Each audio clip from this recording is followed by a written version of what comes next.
which agencies or governments? Mr. Chairman, I can only speak to the FBI as the director of the FBI, and Mr. Epstein was not a source for the FBI. Okay. Would you commit to providing my office with all classified, non-classified records relating to the Epstein matter?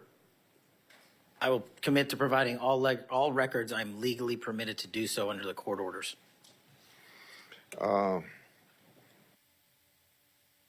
It seems to me that I accept your answer to my question, but the broader intelligence community ought to answer these questions as well. Victims deserve an answer. Regarding the initial FBI 1023 document that I made public last Congress, that document mentioned 1, text messages, 2, audio recordings, and 3, financial records that allegedly proved a bribery scheme with the Biden family and foreign interests. Regarding those records, did the Ray FBI make any effort to determine whether they existed? Did the Ray FBI make any effort to obtain those records? Not to my knowledge, Mr. Chairman. Since this matter hasn't been fully investigated, the FBI has an obligation to the public to do exactly that and figure out why it wasn't investigated. Next question. I've done a lot of oversight relating to sexual misconduct by the FBI agents. In fact, I believe this is something I discussed with Ray, one of his appearances before this committee. According to the FBI Inspection Division, it opened nearly 300 investigations based on sexual misconduct referrals between 2017 and 2024. According to whistleblowers, the Biden-Ray FBI totally dropped the ball on this question. One credible accusation of sexual misconduct is too many, of course. Are you committed to reviewing the Bureau's policies to ensure responsible responses to credible allegations of misconduct, that they're swift and adequately protect victims? Yes, Mr. Chairman. Relating to a similar subject, during child crimes and sexual misconduct related investigations, are any private sector companies less than cooperative with you? What improvements in information sharing need to be made to catch those criminals? Mr. Chairman, we can always do better with our private sector companies. I've reached out to the leaders of most of them, asking them to provide more material so that we can be responsive and take legal action and protect the youth of this country. I'm happy to discuss, possible legislation that we can do to allow for these, take legal action and protect the youth of this country. I'm happy to discuss, possible legislation that we can do to allow for these companies to continue. Yeah. Say maybe 1 inch up on the microphone. Sorry.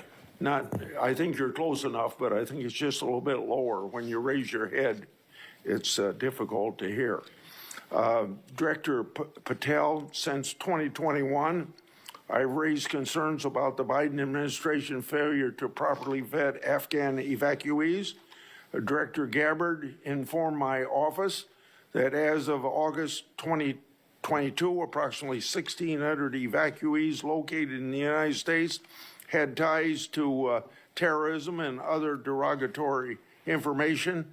That's why I and many others have opposed bills giving blanket approval. Are you aware of what steps your predecessor took to investigate these evacuees? And what steps have you taken to investigate them? And what, if any, national security concerns still exist? Mr. Chairman, I can't speak to the steps my predecessor took, but I will make sure we do a sweeping review and get back to you on that. As far as the Afghan refugees and evacuees, as during my tenure, we are going through the databases to make sure that no known or suspected terrorists enter this country to harm our nation. And also, as my resolve as FBI director, one of the first acts we undertook was a manhunt of one of the Abbey Gate bombers and leaders in that crime spree that killed 13 brave Americans. And within two weeks, we caught one of the leaders of the Abbey Gate bomber, and brought him to justice here in 2 weeks from Pakistan. And so my commitment to you on Afghanistan in all matters is complete and without border. Yeah. Through my and other investigations, we found that the Biden administration lost thousands of undocumented children. We never heard a peep from senators wanting to help find them, even after I invited them to do so. In September 2025, the Trump Health and Human Services announced the creation of an interagency crime coordinator cell to find these and other missing children. That interagency group reportedly includes your agency. What resources and personnel have the FBI assigned to this new interagency effort, and what steps have the FBI taken to assist in locating missing children that the incompetent Biden administration lost? Protecting our youth is maybe the top priority for the FBI. As it specifically relates to your question, Mr. Chairman, as I stated, we've surged resources not just to this cell, but across the nation to our FBI's field office to locate children who have been trafficked, who have been victims of sexual abuse. And we have located 4,700 children in the 7 months since I've been FBI director.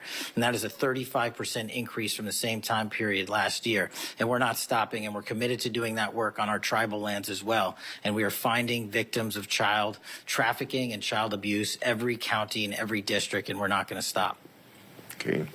As I mentioned during my opening, I'm releasing documents with Senator Johnson about Arctic frost. Specifically, the documents show its scope expanded to include 92 Republican organizations. From evidence that I've seen, it looks to me like another political hit job against Republicans. What steps has the FBI taken to make sure improperly predicated investigations and weaponizations like this don't happen again? The simple answer, Mr. Chairman, is the FBI will only bring cases that are based in fact and law and have a legal basis to do so. And anyone that does otherwise will not be employed at the FBI. We are doing a prospective and retrospective analyses of individuals who may have weaponized the department and the agency. And as I've committed to you during my confirmation hearing and my conversations with you, this FBI will not be weaponized anymore in either side of the aisle. In June of this year, I raised concerns about the FBI's use of restricted access and prohibited access systems. According to the FBI, quote, when search teams that exist in a prohibited access status cases are searched in Sentinel, the particular search will receive a false negative Sentinel search response, end of quote. Clearly, this is not only affects FBI agents, it impacts congressional requests and court cases, and the Biden administration used it to thwart oversight. How are you ensuring that restricted access and prohibited access files are produced to Congress during court cases? And have you identified any Biden family records in restricted and prohibited status? As I've committed to you with my transparency initiative, whether it's restrictive or prohibited, every single thing we can legally provide to Congress, we will. We've also restructured how these restrictive and prohibited cases are labeled and provided access to more people in the chain of command so that more people have knowledge of what these restricted and prohibited cases are, including myself and the deputy. Do you commit to providing any records that are available? I do, sir. You publicly said that your team, quote, found a room that Comey and others hid from the world in the Hoover building full of documents and computer hard drives no one had ever seen or heard of. That's a quote from you. I've received a whistleblower disclosure that the room contained some information kept outside the FBI record keeping. I also have been informed via a whistleblower disclosure that the room included materials related to Special Counsel Mueller, former Director James Comey, and other documents maintained outside of the FBI. has the FBI now reviewed and analyzed those records? Has the FBI properly recorded the documents? And these records are clearly responsive to my, as well as my colleagues' congressional requests. What steps have you taken to ensure all responsive records are produced to Congress? That has to be my last question. What's supposed to happen is leadership at the FBI is supposed to, pursuant to the Records Act, correctly store these records at our Information Management Division, IMD. In this room, we found a plethora of hard drives, computers, hard documents, soft documents that were not so recorded, a voluminous amount of information. So we are continuously processing that information. So A, we subscribe to the Records Act and commit that those records will be kept permanently at the FBI. 2, we are reviewing those materials. A lot of those materials are related to ongoing investigations. And 3, we are on a rolling basis providing Congress the documents that we can, and we will continue to do so. Okay, thank you very much. Senator Durbin. Thank you, Mr. Chairman. Director Patel, in addition to the extensive purge of nonpartisan career FBI official reports indicate that dozens of remaining officials have been subjected to polygraph exams to test their loyalty. My understanding is that approximately 40 officials have been asked to sit for a polygraph during your administration, and several have been asked whether they have ever made negative comments about you. Director Patel, FBI agents pledge their loyalty to the Constitution of the United States, not you personally. What is the basis for requiring polygraph exams of your workforce and asking them if they've made negative comments about you? I don't know what reports you're referring to, Ranking Member, and I reject any reporting that has false information in it, so I'm not going to respond to that. As far as polygraphs go, generally they are always and always have been utilized at the FBI to track down those that leak sensitive information and have unauthorized disclosures to the media, and we will continue to use them to ensure the integrity of the FBI. Did any individual on your senior executive team, the director's advisory team, or who serve in the positions on the 7th floor receive disqualifying alerts on their polygraphs? Senator, I'm not going to get into the personnel discussions that were had on a polygraph. Those are private discussions, and many of them relate to ongoing investigations. Did you or Attorney General Bondi provide any individual with a waiver so they could remain employed after they received disqualifying alerts on their polygraphs? I'll have to get back to you. You don't remember that? No, sir. My priority is protecting the American public, not getting into the weeds of polygraphs. And to have a decent memory when you come before a committee. I'm happy to talk about all the good work the men and women of the FBI are doing, including provided the lowest crime rate in American history. If you want to talk about how to protect the citizens, Chicago has seen a 30% reduction in its murder rate because of the men and women of the FBI. You take credit for that? I'll happily do that. You the take interagency partners and the men and women of the Chicago PD have never been more powerful. Include local law enforcement, please. Have you ever seen my testimony across this country where I always lead with our interagency partnerships with state and local law enforcement? It is the pillar of what I am doing. And on the 7th floor, for the first time in FBI history, I have installed police officers and sheriffs right on my 7th floor to report to us every day what's going around the country on the street level, because that is a priority of the FBI and is the only way we are going to work. I don't take credit for anything, but I will defend the men and women of the FBI and the cops that help us get it done. You should. Director Patel, to your knowledge, did a whistleblower ever make a disclosure to Attorney General Bondi indicating that the New York field office was withholding Epstein-related records? I'm not familiar with that whistleblower. You know that there was such a whistleblower? I'm not familiar with that whistleblower. In response to the blowback she received, Attorney General Bondi also pushed the FBI to review approximately 100,000 Epstein-related records on an arbitrarily short deadline in March, and the FBI was directed to flag any documents that mentioned President Trump. Nothing came of that review until July, when DOJ and FBI released an unsigned memorandum stating there is no incriminating client list. Why was this July 7th memorandum unsigned? Would you prefer I've used AutoPen? Well, why was it The unsigned? memorandum had the insignia of the Department of Justice and the Federal Bureau of Investigation. And in our effort to secure transparency for the American people, because the 3 prior administrations had not done so, we conducted an exhaustive search of everything related to the Epstein cases, and we produced what was legally and permissibly able to be produced to Congress and the American public. So And did there's you a congressional did you- subpoena, and we're continuing to do You so. personally direct that investigation so that you would sign such a, Did I personally direct what investigation? of the Epstein records for any reference to President Trump? Again, you are citing reporting that I think is baseless. We conducted an investigation of the Epstein case files pursuant to the direction of the President of the administration to provide all credible information, and we are working with Congress pursuant to a congressional subpoena to turn over all the documents we can. All individuals. Who at DOJ and FBI was responsible for its drafting and conclusions? Many individuals at the Department of Justice and the FBI are There was responsible. no lead person? The Attorney General leads the Department of Justice, and I lead the FBI. So the Attorney General was responsible for that? The Attorney General leads the Department of Justice. Director Patel, much like you, Deputy Director Dan Bongino was a conspiracy theorist who built a lucrative career making inflammatory and unsubstantiated statements about the FBI that would be disqualifying in any administration that cared about nonpartisan law enforcement.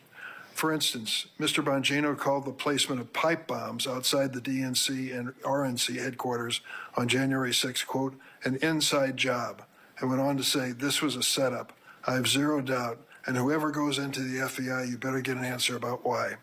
Director Patel, you and Deputy Director Bongino are now leading the FBI. What is the evidence to suggest the pipe bombs placed outside of the DNC and RNC on January 6 were an inside job? I appreciate the opportunity to discuss Director Bongino's mine record. So many on this committee and the media jettison our 31 years of public service. Can prior you to answer the taking- question, sir? I'm answering the question. You're questioning the integrity of the Deputy Director of the Asking FBI you and if mine. you found any and I'm going to evidence. answer the question. I'm The pipe asking- bomb investigation is ongoing, and I'm not going to discuss the Ongoing? details of the pipe bomb investigation. Mr. Bongino was a Secret Service agent for 15 years, a police officer for 5. I served this country in multiple administrations for 16 years. We were also private citizens, and we are now back in government service. And what we have the ability to do is set aside our personal beliefs to deliver the mission of justice for this country, and we're doing it day in and day out. And I find it disgusting that everyone and anyone would jettison our 31 years of combined experience that is now at the helm of the FBI, delivering historic results at historic speeds for the American people. So you have no evidence? I got a lot of evidence, and I'll give it to you when I can. Yeah, I'm looking forward to it.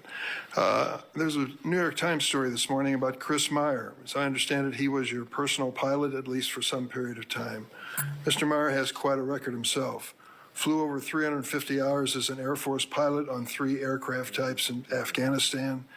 Mr. Jardina, another former FBI agent, a 1999 graduate of U.S. Naval Academy, commanded 100 Marines in combat during the 2003 invasion of Iraq, participated in several firefights, followed up with 2011 deployment as reservist to Afghanistan, where he interrogated senior Taliban officials.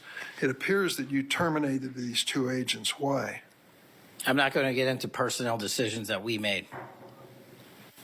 So you're not accountable for your decisions to take people who served our country so admirably and terminate them without any cause? That's a one-sided story.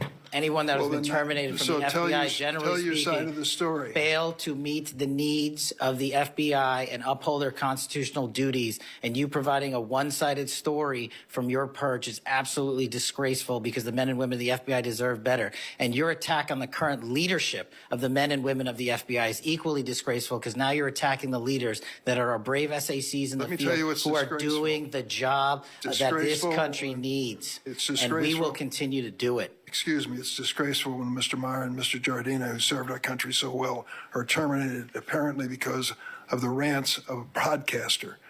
That is your all? opinion. It is not a fact. Well, it's certainly my opinion. I can back up with fact. Let me ask you to explain the situation in Baltimore, if you will. Did you read the story about the termination of the project in Baltimore? Which story? 764 Group? Sorry. Which story? 764 Group, the Baltimore agents were investigating. Are you familiar with that? No, sir.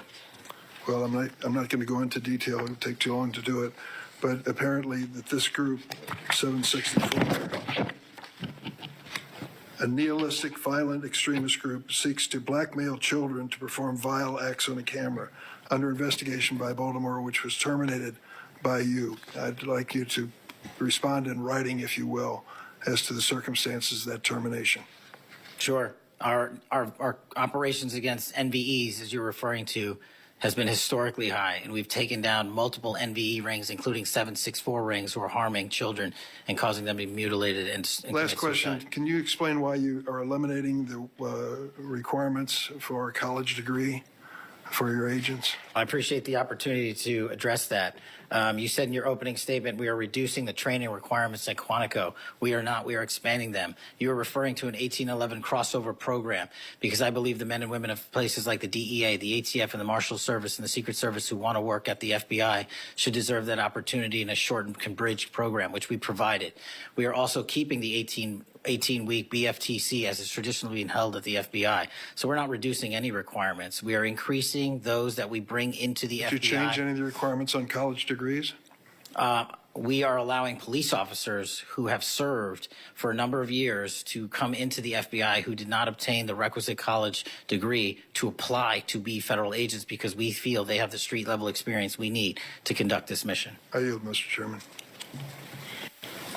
I have to respond to this business about you not treating employees properly because I served under the previous administration when Democrats willingly turned a blind eye to Biden administration retaliation against my whistleblowers. They didn't get due process when their careers and lives were upended. I'm talking about people like Dina Perkins, Jeffrey Veltri, Timothy Dunnan were removed from their positions. Several whistleblowers were reported that they targeted FBI employees for their political beliefs by suspending and revoking security clearances. One FBI whistleblower said that Perkins, Vetri, Dunnan, and other FBI leaderships were, quote, responsible for what happened to me and my family, ensuring that they no longer work at the FBI isn't retribution, it's responsible leadership. Another whistleblower that is a registered Democrat said they spoke out against abuses in security clearances processes committed by FBI senior leaders, particularly Veltri and Perkins. Then Perkins and Dunnan suspended their security clearances and put them in unpaid leave. I'm going to put some more examples like this in the record so I don't take up a lot of time for my colleagues. Senator Graham. And thanks, Senator Graham. Welcome to the committee. The numbers sort of speak for themselves. You've done a lot in a small period of time. So all those folks out there making this happen, thank them for me. Well, sir. As to how to be an FBI agent, you've made a decision that local law enforcement folks, people who've served in law enforcement without a college degree are able to apply now. Is that correct? Yes, sir. Makes sense to me. So experience out in the field might be as valuable as a college degree, believe it or not. Venezuela. We're blowing boats out of the water in the Caribbean because they're connected to international narco-terrorist groups. Is that correct? Yes, that mission is being led by the Department of Defense, sir. Okay. What legal authority do we have to do that? Sir, I would defer the questions on legal authority to the Attorney General and the Department. Fair enough. Do you believe that Maduro runs a narco-terrorism state in Venezuela based on? I believe based on the intelligence and prosecutions and investigations we are currently running, a large portion of the cocaine that exits out of South America, its origination point is in Venezuela, and using transshipment points through Haiti, they're using the navigable waterways in the Caribbean to the end state delivery, which is the United States of America, and we will hunt down every single one of those narco traffickers with the authorities. There's some actual indictments of Maduro as an individual for being involved in that. Is that correct? Senator, I think you're referring to the DEA indictment on that one. Right. So I guess the point is, would it be fair to say that Venezuela is a good candidate to be labeled as a state sponsor of terrorism under U.S. law? Senator, from my perch, we will provide the intelligence necessary for anyone who meets the threshold to be a state sponsor of terrorism, and this administration has I expanded think it. they are, so we'll be going down that road. China, on a scale of 1 to 10, 1 being nothing, 10 being great, how is China helping with the fentanyl problem here in the United States? Under this administration, we have taken, as I highlighted the Cincinnati case, the precursors are the problem. The fentanyl is the end state that kills American citizens. Well, the precursors are made in China, right? They're made in China. And so for the first time in a decade, I had a call with my counterpart in the MPS, the Ministry of Public Services, to attack the precursor chemical companies and have those chemicals Is it labeled. too early to rate the success? We have indicted multiple businesses in China. We've also cut off the transshipment points of those precursors. They switched. Once we got on their track about their delivery routes to the Mexican drug cartels directly, they started going to India. We called the Indian authorities, and they shut down those transshipment points. So we're continuing to work with our So partners China overseas. is helping, would you say? They are starting to help, and we are hoping, under this administration's leadership, we can get more of Let their me help. know, in the coming months if that continues, because if they are helping, that's a good thing. Yes, I think sir. we need to celebrate the breakthrough. If they're not, that would be a bad thing. So after the assassination of Charlie Kirk, there seems to be one refrain from everybody, and that's about the effect of social media. Do you believe that social media is one of the instruments radicalizing America and inciting violence? Well, it's not. My belief is based on the data, and the data shows that social media is wildly out of control when it comes to You're radicalizing. dead right. So what did you just say? This guy's the FBI director. He says that social media is wildly out of control. Now, free speech, we all agree with that, but you can't yell fire in the theater, right? Yes, sir. Free speech doesn't allow you to go online and groom a child for sexual. No, it does not. Okay, free speech doesn't allow you to go on the internet and basically incite somebody to kill another person, right? Absolutely not. So if it's illegal offline, it should be illegal online. Agreed? Whatever the law is. Yes, sir. Just We have- because you're online doesn't give you a get out of jail free card. No, sir. So if a parent is worried about a child being bullied on a website, what rights do they have under U.S. law? We have to balance the rights, as you said, Senator, of free speech versus those that encroach Is there upon any violence. law that can shut down one of these sites for bullying children or allowing sexual predators on the site? We are able to attack certain sites on the dark web. When it comes to the open internet infrastructure system, we have to reach a threshold to attack a company's position that only subscribes to violence. Can the parents sue that company? They can.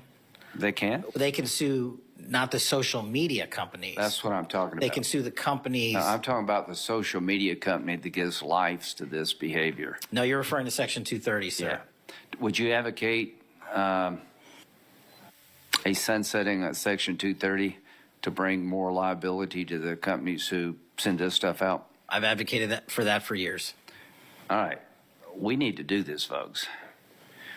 These companies are taking content that it makes you sick, that could get you killed, get you poisoned, and there's nothing we can do about it under our law. A person can do about it because of Section 230. So if your child is being sexually groomed online or bullied online, and you go to the social media company and ask them to take it down, they refuse, you have like zero rights. How many images of sexually exploited children are purveyed every year on social media sites? The number is astronomical. And Senator, if I can just add one step to that analysis. Please. It's not just what's on social media that is quote unquote real. It's the introduction of artificial intelligence and Right. generative AI that is creating even more child sexually abused material and even more sexually violent acts online and mimicking people. Would you say that the way social media is structured today, really no accountability, 36 million images in 2023 of sexually exploited children, that this is a public health hazard? It is. Would you say that it's a mental health problem, particularly for younger people? It absolutely is. Do you agree that some of these sites are designed to be addictive? I think not only are some of these sites designed to be addictive, unfortunately, the reality is some of these sites are designed to generate income, and many people are generating income based on this illegal trade. Do you think it's now time for America to deal with this problem? I'm all in. I have been all in, and I'm happy to work with Congress to do so. Well, I tell you what, having the FBI director all in is great news for me, and I hope the committee will respond and that we'll be all in, trying to fix a problem that I think is doing a lot of damage to our country. When it comes to John Bolton, was there new evidence involved in the raid on his home? Sir, that investigation is very much ongoing. As you know, there was a raid of his house pursuant to a legal Was there a search warrant obtained to go in? Absolutely, sir. Okay. All right. We're looking to have that search warrant unsealed at the Yeah, appropriate I time. think that would be good, quite frankly. In December 2023, Director Wray said he sees blinking lights everywhere regarding to foreign terrorist threats against our homeland. How would you characterize the state of threats to our homeland by foreign terrorist groups? Foreign terrorist organizations have adapted and started utilizing online platforms, and so is the FBI. And so while they are adapting and expanding how they harm our country, we have as well. They have not stopped. There's been a resurgence in places like West Africa and elsewhere of foreign terrorist organizations, and also the newly emboldened drug trafficking organizations in Mexico, which is going to take a whole of government approach to get. Does Hezbollah fall within that group? Yes, sir. So Hezbollah is involved in not only terrorism, but narco-terrorism? Yes, sir. So do you consider Hezbollah a threat to the United States? Absolutely. All right, finally, do you have enough people Sorry. to do all this? Do you need more people? You're involved in a lot of things, and the numbers speak for themselves. You have FBI agents helping here in Washington, D.C. Mm-hmm. You have FBI agents helping in illegal immigration. That's good. You've got a chance here to tell us if you need more people. Seems to me that the threat level of this country is pretty high right now. You got thousands of domestic terrorism cases. How many are being investigated? I think 3,500 off the top of my head. 3,500, okay. Anyway, it seems your plate's pretty full. I would urge you to get with your people. And if you think you need more people, now's the time to do it. It would be a shame to miss an opportunity to plus up the FBI if the threats justified it. Will you look?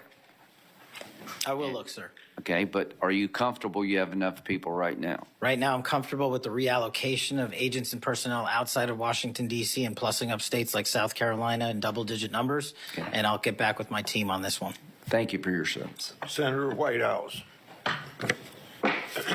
Boy, is my timing good. It is very good. Director Patel, welcome. Thank you, sir. When you were here for your confirmation, we talked about your so-called enemies list.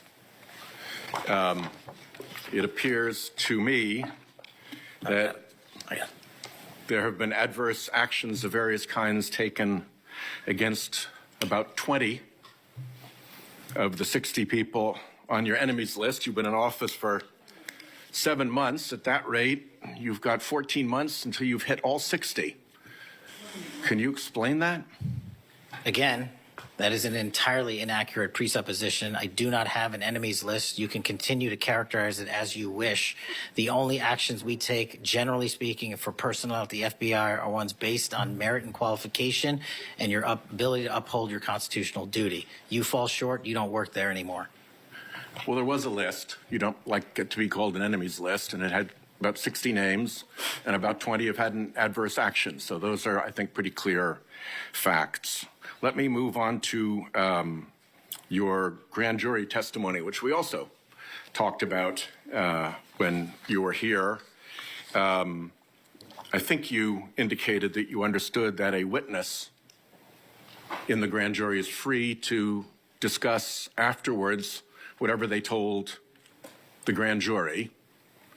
And you then went on to suggest, saying, I can't go into court orders granted by the D.C. District Chief Judge, and you want me to violate a court order. In those remarks, you fairly plainly suggested that there was a court order of some kind that somehow restricted or limited your ability to discuss your own testimony to that grand jury. Since then, that chief judge that you mentioned, Judge Boasberg, has written, and I'm quoting him here, Federal Rule of Criminal Procedure 6E allows witnesses like Patel to divulge the contents of their testimony, meaning that nothing was preventing him from doing so before the committee. Can we confirm here today that there is no court order of any kind that limits your ability as a witness before the grand jury to discuss your own testimony to that grand jury? We can confirm that pursuant to my action that grand jury testimony has been released, the transcript.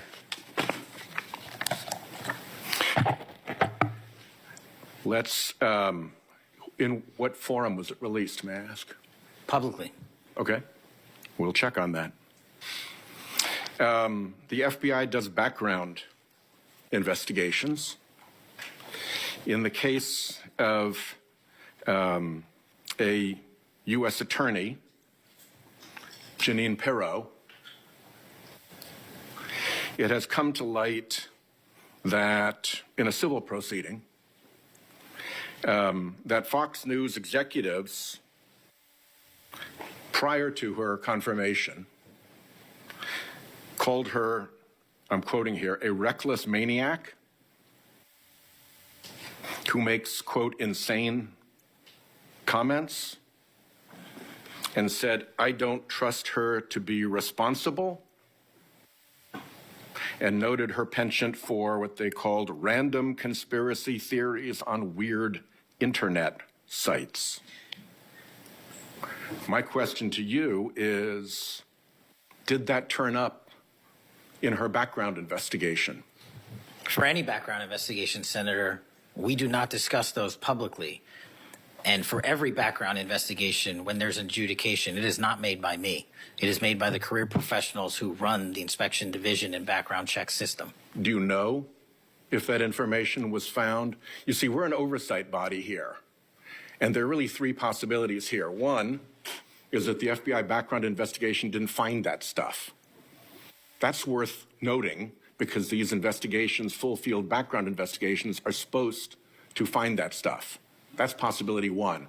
Possibility two is that the FBI did in fact find that information and then did not report it to the administration or to the committee. And the third is that you found it, you reported it to the administration, and they went ahead with her nomination knowing that she had been described as a reckless maniac who made insane comments, who wasn't trusted by colleagues to be responsible, and who had a penchant for random conspiracy theories on weird internet sites. Are you saying that this committee does not have any authority or reason to look into which of those things is true? This committee can look into anything it wishes. I'm telling you that the background investigations that are done by the HRD division are done by career individuals. They do not report the details of those to me. They adjudicate those independently and individually. That's how it's always been done. What happened to during the pause of FBI background investigations that was alleged in the complaint against you and the FBI by the FBI agents who were terminated? On February 12th, Emil Bovee directed the FBI, quote, to pause any FBI background investigations of Trump nominees until Patel was confirmed, which happened on February 20th, is the general description of what they alleged. Why, do you know, were background investigations paused? Was it so material like this could be scrubbed out of them? And have they been resumed without that pause fully and normally after your arrival on February 20th? I can speak to the time period since I got there. Background investigations have been ongoing across the board at the FBI. Why was the pause, do you know? I was not there. Wasn't explained to you when you got there? Oh, by the way, boss, they've had an 8-day pause on background investigations. You think that would be something that would be explained to you at some point? Again, I leave it to the men and women at the HRD division to run background investigations. I do not interfere with them. I get that. But what I don't get is whether you were told about that pause, and why would you not be told about that pause? I don't recall that, sir. All right. The allegation also relates that part of the employee review of senior staff was whether or not they voted for Kamala Harris in the 2024 election. Since when is who you voted for a proper question for agents to be asked? I don't know what allegation you're referring to, Senator. If it's from an ongoing matter in litigation, I can't discuss that. But what I can discuss is I can only speak to the FBI's background investigations. There are other background investigations conducted across the government. I can only speak to mine. So just to clarify, I'm not talking about the FBI full field background investigations. I'm talking about internal employee reviews for promotion, for termination, for job actions of various kinds. And my question to you is it now the policy of the FBI to ask agents who they voted for, and since when is who agents voted for a proper question for the FBI to ask? Taking those in reverse order, it's not a proper question, and it's improper to allege that I'm doing that. And also at the FBI specifically, under my leadership, we do not ask who you voted for. And just one correction for the record, if I may, Senator, it's Security Division that runs background investigations, not HRD. Okay, I'll accept that correction. And in the event that we cannot locate your grand jury transcript, just expect a question for the record that will give you the chance to either provide that transcript again if it had been previously provided, or to make the statement that Grand Jury Rule 6E allows you, to the best of your recollection, truthfully, about what it is that you told that grand jury. Do you understand that? That's why I wanted the transcript released, and we'll get it to you, sir. Thank you very much. Thank you, Chairman. I think I want to take an opportunity when we hear about your political weaponization to remind my Democratic colleagues that what's happened the last decade, federal law enforcement, intelligence community, even when Trump was president, has thrown everything at him. They've even gone after his associates and Republican Party organizations. One investigation after another, one prosecution after another. I use examples you've heard me already say today: Crossfire Hurricane and Arctic Frost. These were all built on defective foundations of political bias. And then we released the Clinton Index and the Durham Index and the FBI's failures to investigate. So I've been acquainted with this because I've been trying to get to the bottom of it, and we had to get a new FBI director to get all this information, Senator Cornyn. Director Patel, welcome. Thank you for your willingness to serve in this very challenging position. How many people work for the FBI today? Approximately 36,500, give or take.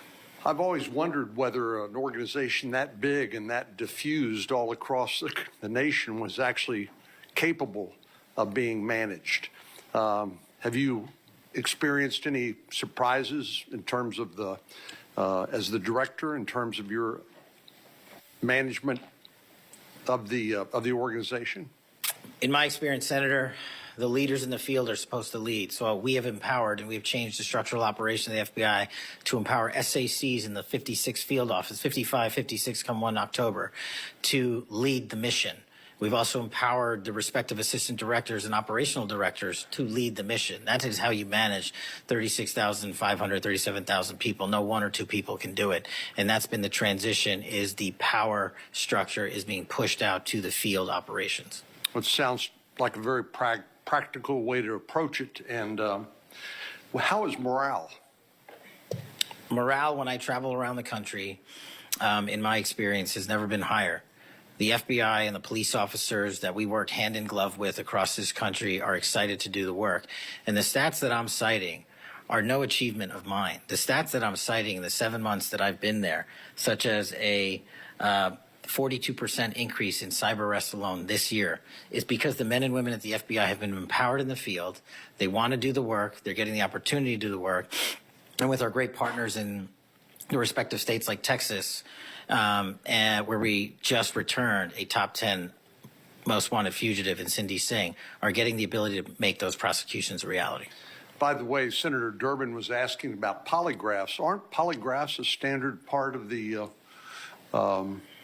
standard test given to people with security clearances across the intelligence community? They are. As a condition to maintaining your security clearance? I believe they are. Speaking of intelligence, one of the things that I've wondered about over time is, the FBI is a premier law enforcement agency in the nation, but you also have other important responsibilities in counterintelligence. And there's been different debates or people wondering whether, including me, whether that's an appropriate role for the FBI to play. And I guess the most challenging part of that is, if it's not at the FBI, where would it go? But can you, given your background, I know, as working on the HPSI and your intelligence background, can you talk a little bit about what you think about the counterintelligence role of the FBI agents and how that's working, whether you think it's performing the way it should, or whether there are other changes or reforms need to be made in order to improve its functioning? As you know, the threats from our adversary nations are just proliferating every day. So what do you think? The espionage activities of our adversaries have never been so high, and I think the counterintelligence mission is properly housed within the FBI because we've invested with those authorities for Congress, and I believe that mission set is working. And if I can, sir, since January 20th of this year, the FBI has made 55 arrests on the counterintelligence mission alone. That's a 30% increase in CI arrests from the same time year-to-date last year. We've arrested 33% increase in PRC counterintelligence arrests, an 83% increase in Russia counterintelligence arrests from the same time last year, then a 60% increase on Iran counterintelligence arrests from the same time period last year. So we are already on total exceeding the entirety of the number of arrests from the previous year on counterintelligence matters across the board. And in my opinion, the FBI is the only agency that can do it. Now, we work with the interagency to do it, and we need them, but we have the mission set. Thank you. Sometimes I wonder whether we sort of repeat the way we do things because we've always done it that way. And I'm getting up to building up to this issue of the narco trafficking and what President Trump has ordered the Defense Department to do in terms of to take out some of these transnational criminal organizations that are importing poison into the United States and responsible for killing tens of thousands of Americans, maybe hundreds of thousands of Americans over time. Do you think a law enforcement model for dealing with these narco traffickers is adequate to deal with the threat? Or do you think we need to start thinking about this in maybe new and different ways? Obviously, we're not engaged in a war per se, although it is a war metaphorically. And the law enforcement model seems to be not working from the standpoint of dealing with the volume of the threat and the magnitude of the threat. Do you think we need to start thinking about how do we deal within constitutional legal parameters to deal with this problem in a different way to be more effective in protecting the American people? Absolutely. And the way to analogize this and why I've advocated for the designation, and I'm thankful that the Trump administration has designated these cartels and narco traffickers as foreign terrorist organizations, is because we must treat them like the foreign terrorist organizations post 9/11. We must treat them like the Al-Qaedas of the world, because that's how we're operating. And just treating them with law enforcement capabilities alone was wholly insufficient to wipe out the targets in their entirety. They always had the next man up philosophy. If you take out the leader, they got 10 guys behind him. But in order to eliminate, and that's the key, eliminate the drug trade and eliminate the pouring into this country of narcotics, we have to use our authorities at the Department of War and the intelligence community to go after the threat like we did terrorists when we were manhunting them. And now we have that ability, and we're seeing that in live time, whether it's on the strike on the boat or going down into Mexico and working with our Mexican authorities with these intelligence assets to say we've located not just the person in charge, the cadre in charge, but the entire network. And we are now able to dismantle that entire network. It's going to take time. The manhunt after 9/11 took some years, and this is going to be a years-long mission. Well, I'm glad you mentioned the counterterrorism mission, because we've had a lot of experience, the U.S. government writ large, with dealing with terrorism in the Middle East and elsewhere. And obviously some of our friends and allies, like Mexico, for example, are very sensitive about sovereignty and being able to control what happens on their territory. But yet we're beginning to see more and more cooperation, as you point out, in that regard. And so in your opinion, has the counterterrorism model, have the lessons learned by the U.S. government writ large, are they being aggressively applied? Are there other things we need to do to make sure that those skills, those lessons learned are applied more broadly to the threat of narco trafficking?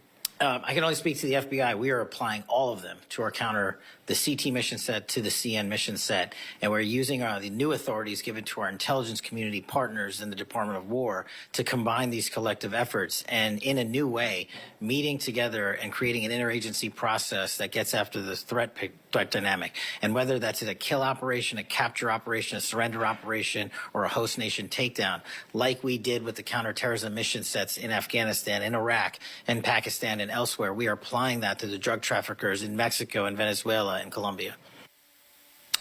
Thank you very much.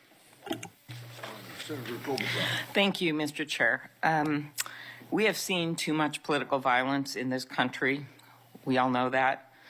Just last week, your friend Charlie Kirk was gunned down on a college campus. I'm sorry for your loss. In Minnesota, only 2 months ago, a madman took the life of my friends, Melissa and Mark Hortman, shot Senator John Hoffman and his wife Yvette a combined 17 times. And evidence indicates that he would have killed a lot more if law enforcement hadn't intervened. Just last month in my state, we were again shook to the core when little kids were shot down through stained glass windows in Annunciation Catholic Church in Minneapolis. And while the victims weren't politicians in this case, they were 6-year-olds and 8-year-olds, the manifesto that the shooter left behind was political. But in the words of your own federal law enforcement, this person was an all-purpose hater. Went after blacks, Hispanics, the president, Muslims, Jews, nearly everyone. And this happened during the first Mass of the year for these kids. They were excited to see their friends, meet their new teachers, and 2 children, 8-year-old Fletcher Merkel, 10-year-old Harper Moisky, were murdered. 21 other people injured, some of the kids, 18 kids, severely. Fletcher was just starting 3rd grade. He loved his family, his friends. He loved fishing and cooking. In his dad's words, any sport he was allowed to play. Harper, the other child, we celebrated her life this Sunday, thousands of people. Her parents described her as bright, joyful, and a deeply loved 10-year-old whose laughter, kindness, and spirit touched everyone that she knew. We've heard the words of young children who were saved because 12-year-olds laid on top of them, or a kid with disabilities who was paralyzed, whose teacher pulled him out of the wheelchair, threw him under the pew, and laid on top of him. We do thank the local FBI director and the local U.S. Attorney's Office for their work in both of these cases, the Hortman case and this. But I did want to focus on one local law enforcement moment that I'm not sure has made with all the news going on in Minnesota. When the first 911 call, and you've heard about other places where this waited and waited, the first 911 call was made at 8:27 a.m. The first officer was on the scene just 4 minutes later, local Minneapolis police, at 8:31 a.m. The Chief O'Hara, shared with me the actual numbers. Listen to this. Over 20 people were in ambulances just 14 minutes, all of them, after the police got on the scene. 14 minutes after the first call, tourniquets, stretchers, and they got them all to Hennepin County Medical Center or Minneapolis Children's Hospital. And I think it is worth looking at what happened there, because one of the dads whose daughter was severely injured, still in the hospital, that I met on Sunday, told me that there is absolutely no way his beautiful daughter would have survived if police hadn't been there. So it is worth looking at for all of us. So my focus on behalf of these parents, because I promised I would do this on Sunday, was just to figure out how we can do anything to stop this from happening again. So expanded background checks, ghost gun bans, every shooting is different. Raising the minimum age to purchase an assault weapon, even if we're not going to ban them, I favor banning them. But that's one idea that's out there when so many of these shootings are people who are 18, 19, 20, 21. The one at Annunciation Church was 23. Both shooters in Uvalde and Buffalo had just turned 18 when they purchased the assault weapon bans. I'm not saying any one of these things would prevent every single shooting, but I really ask everyone to look at these. We also need to tackle social media, and I really did appreciate Senator Graham's questions. I think we have to protect free speech and not engage in censorship. But for years, I have supported repealing Section 230, which was made when these companies were little companies starting up in garages. And I think it is one way to get at making this better environment online and preventing violence. So my first question is on the assault weapon ban. Do you think that would be helpful in reducing gun deaths, Director? Senator, if I may, I want to answer the question, but thank you for your remarks. Especially it relates to my friend Charlie, and I share and relay my remarks, my sentiments to you. Minnesota has suffered untold tragedy in these last few months, and whatever creativity we can use to eliminate even just one shooting, one horrific death, I am in favor of engaging with Congress fully to do. I don't have the answers. I don't know what will eliminate it in its entirety, but I'm willing to engage and explore new ways with you, Senator. Okay, thank you. And so, assault weapon ban, what do you think? Senator, I think there are instances on this legislation that could prevent future attacks, but I'm not going to weigh into the creation of legislation. Could you also look at, and I favor just assault weapon ban, not getting these guns in the hands of people that shouldn't have them, but could you look at the numbers on the ages? Yes. Because from 18, even going from 18 to 21, which wouldn't have prevented the shooter in Annunciation Church from purchasing that gun. He purchased several the same day. Over 100 rounds were fired from the assault weapon through the stained glass windows. So if you went up to 25, it would have stopped that immediate purchase and probably saved the lives of these kids. But if you go to 21, that is the same age that already applies to purchasing handguns from federally licensed dealers.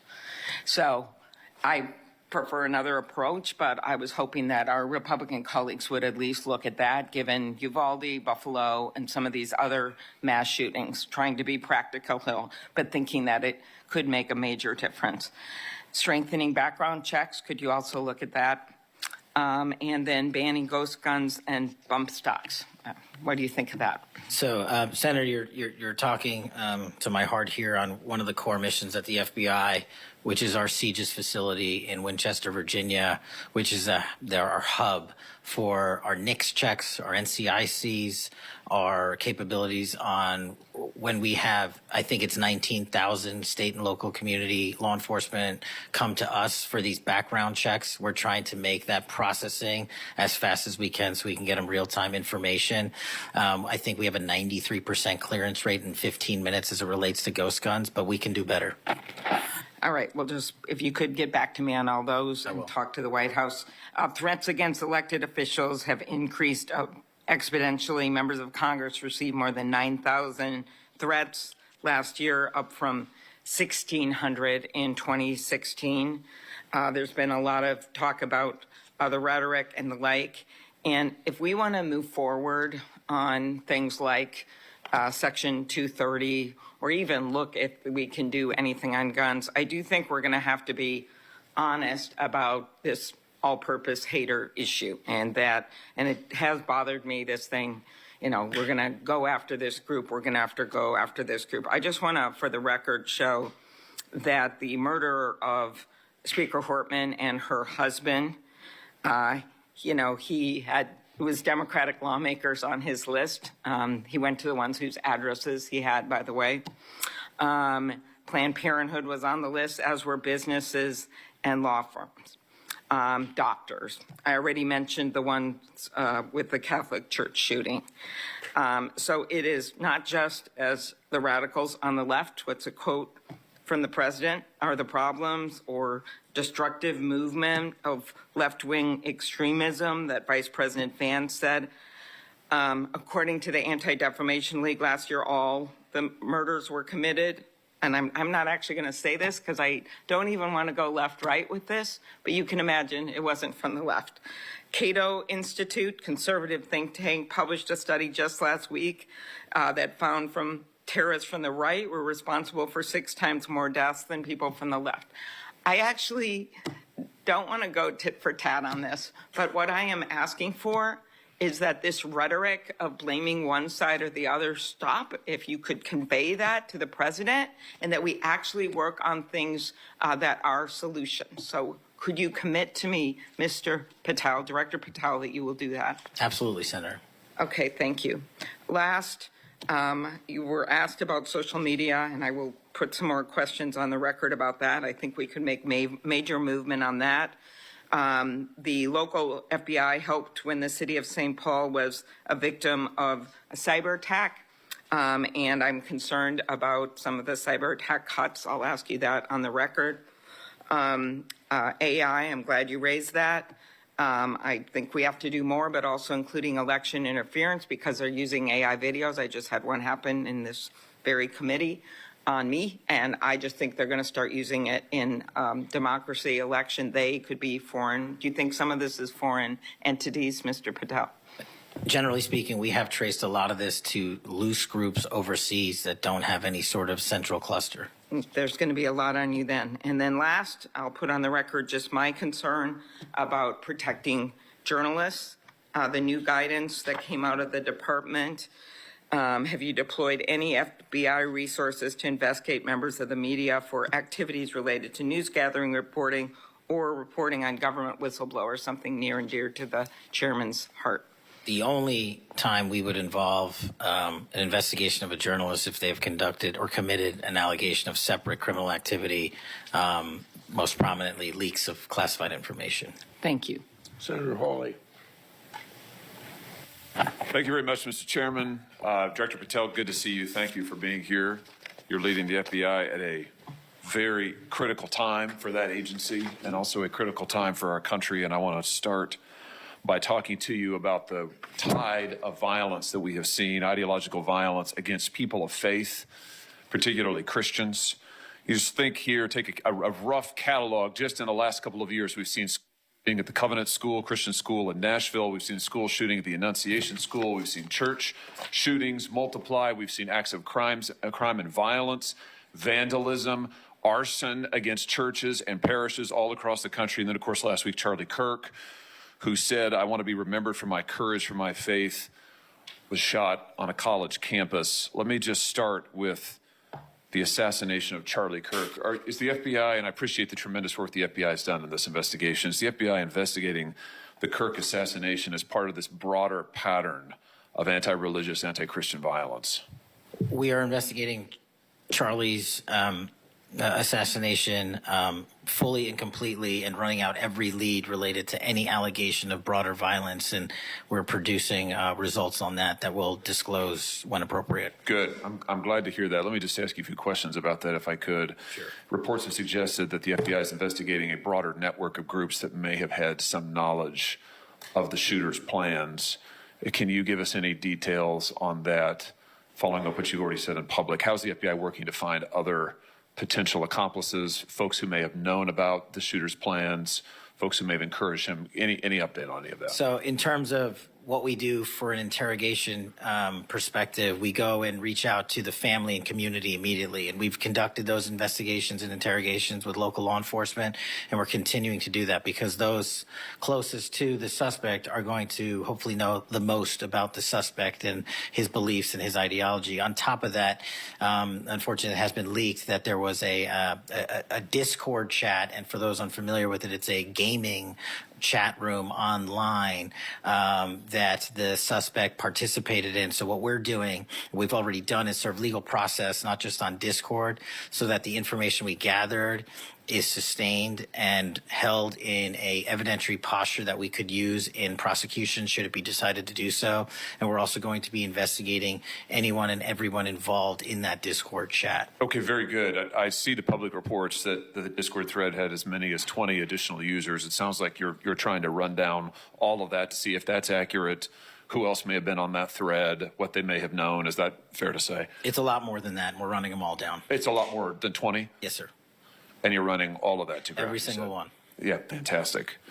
Let me just turn to the broader question here of anti-religious, anti-Christian violence. Let me just give you a few stats that I'm sure that you're all too familiar with. Every person of faith in America certainly is. Major report this past year found that there have been over 400 instances of hostility against churches in the United States in the year 2024. Those included arsons, bomb threats, shootings, and firearm incidents. Another organizational report found that there were 500 attacks on Catholic parishes alone. So that number 415, that's all Christian churches in 2024. Another organization found 500 separate attacks on just Catholic parishes since May of 2020. Of course, we have the Covenant school shooting, the Annunciation school shooting in Minnesota, where 2 children were shot dead as they were praying in a pew. Here's my question. What is the FBI doing to take on this rising tide of violence that seems to be motivated by anti-religious hatred? Specifically, sir, we have 60 anti-Catholic hate crime incidences reported to us that are being investigated. Publicly, I can tell you we have 5 hate crime investigations with anti-Catholic bias ongoing currently in the states, in the cities of Kansas City, Louisville, Houston, Nashville, and Richmond. That's what I can say publicly. But any ideologically based attack against any faith, as a man of faith myself, will not be tolerated, and the full resources of the FBI are committed to all of it. Are you investigating any domestic cells that instigate or encourage or fund or in any way support attacks on churches or other houses of worship? Senator, you raise an incredibly important point that most people don't look at. I've always said we follow the money, and whether it's terrorism or attacks based on ideology or attacks on institutions of faith or people of faith, someone's paying for it, and we are reverse tracing those steps. We are not stopping at the perpetrator themselves. We are reverse engineering to hold those accountable in our investigations to who funded them and knowingly funded them, and we will bring the appropriate steps against them with our partners at DOJ. Good. I'm glad to hear that. We look forward to hearing reports on that progress. Yeah. I'd like to, I've had some members say, hold the microphone. Sorry about that. Let me just ask you this in the same vein, Director. Since the Dobbs decision, the FBI has advertised $25,000 rewards for information on attacks on abortion clinics. Will the FBI similarly offer rewards for information on attacks of houses of worship? Yes, when it is appropriate, the rewards are any reward, whether it's an attack on a house of faith or on a homicide or whatever, is determined by a group within the FBI. But we will work with them to make sure that rewards of monetary value are put out for all ideologically based attacks. Good. You just rattled off some statistics, which I was glad to hear, about the number of investigations you have open, the incidents you're tracking against Christians, against houses of worship. Let me just ask you if you consider designating a senior official as a liaison to houses of worship, to Christian and other religious organizations, to publish metrics on investigations and arrests related to church attacks, church threats, vandalism, arson, et cetera. Will you set up a system for liaising and then reporting so that everybody can see, this committee and the public can see just how many attacks we're talking about, just what the level of threat and violence is and what the FBI is doing to combat it? Senator, you're speaking my language. The private-public sector partnership on this specific issue, just like the other ones we've talked about, is equally transformative to finding those involved in these criminal activities. And with your assistance, I would ask you if you're able to identify someone who's an expert in that area, we will work with them. We will take their information, because as great as the FBI is, we're only as good as the information we can get, and we don't have the reach that the private sector does in some of these areas. Very good. Happy to help on that. Let me ask you about something specific to the FBI, because sadly, as you know, the FBI, when it comes to anti-religious animus, has been part of the problem before you got to this agency. And I know that you remember the infamous memo generated by the FBI that attempted to recruit informants in houses of worship, in particular in Catholic parishes. Your predecessor testified when this information, I just want to reiterate, this memo became public because of a whistleblower.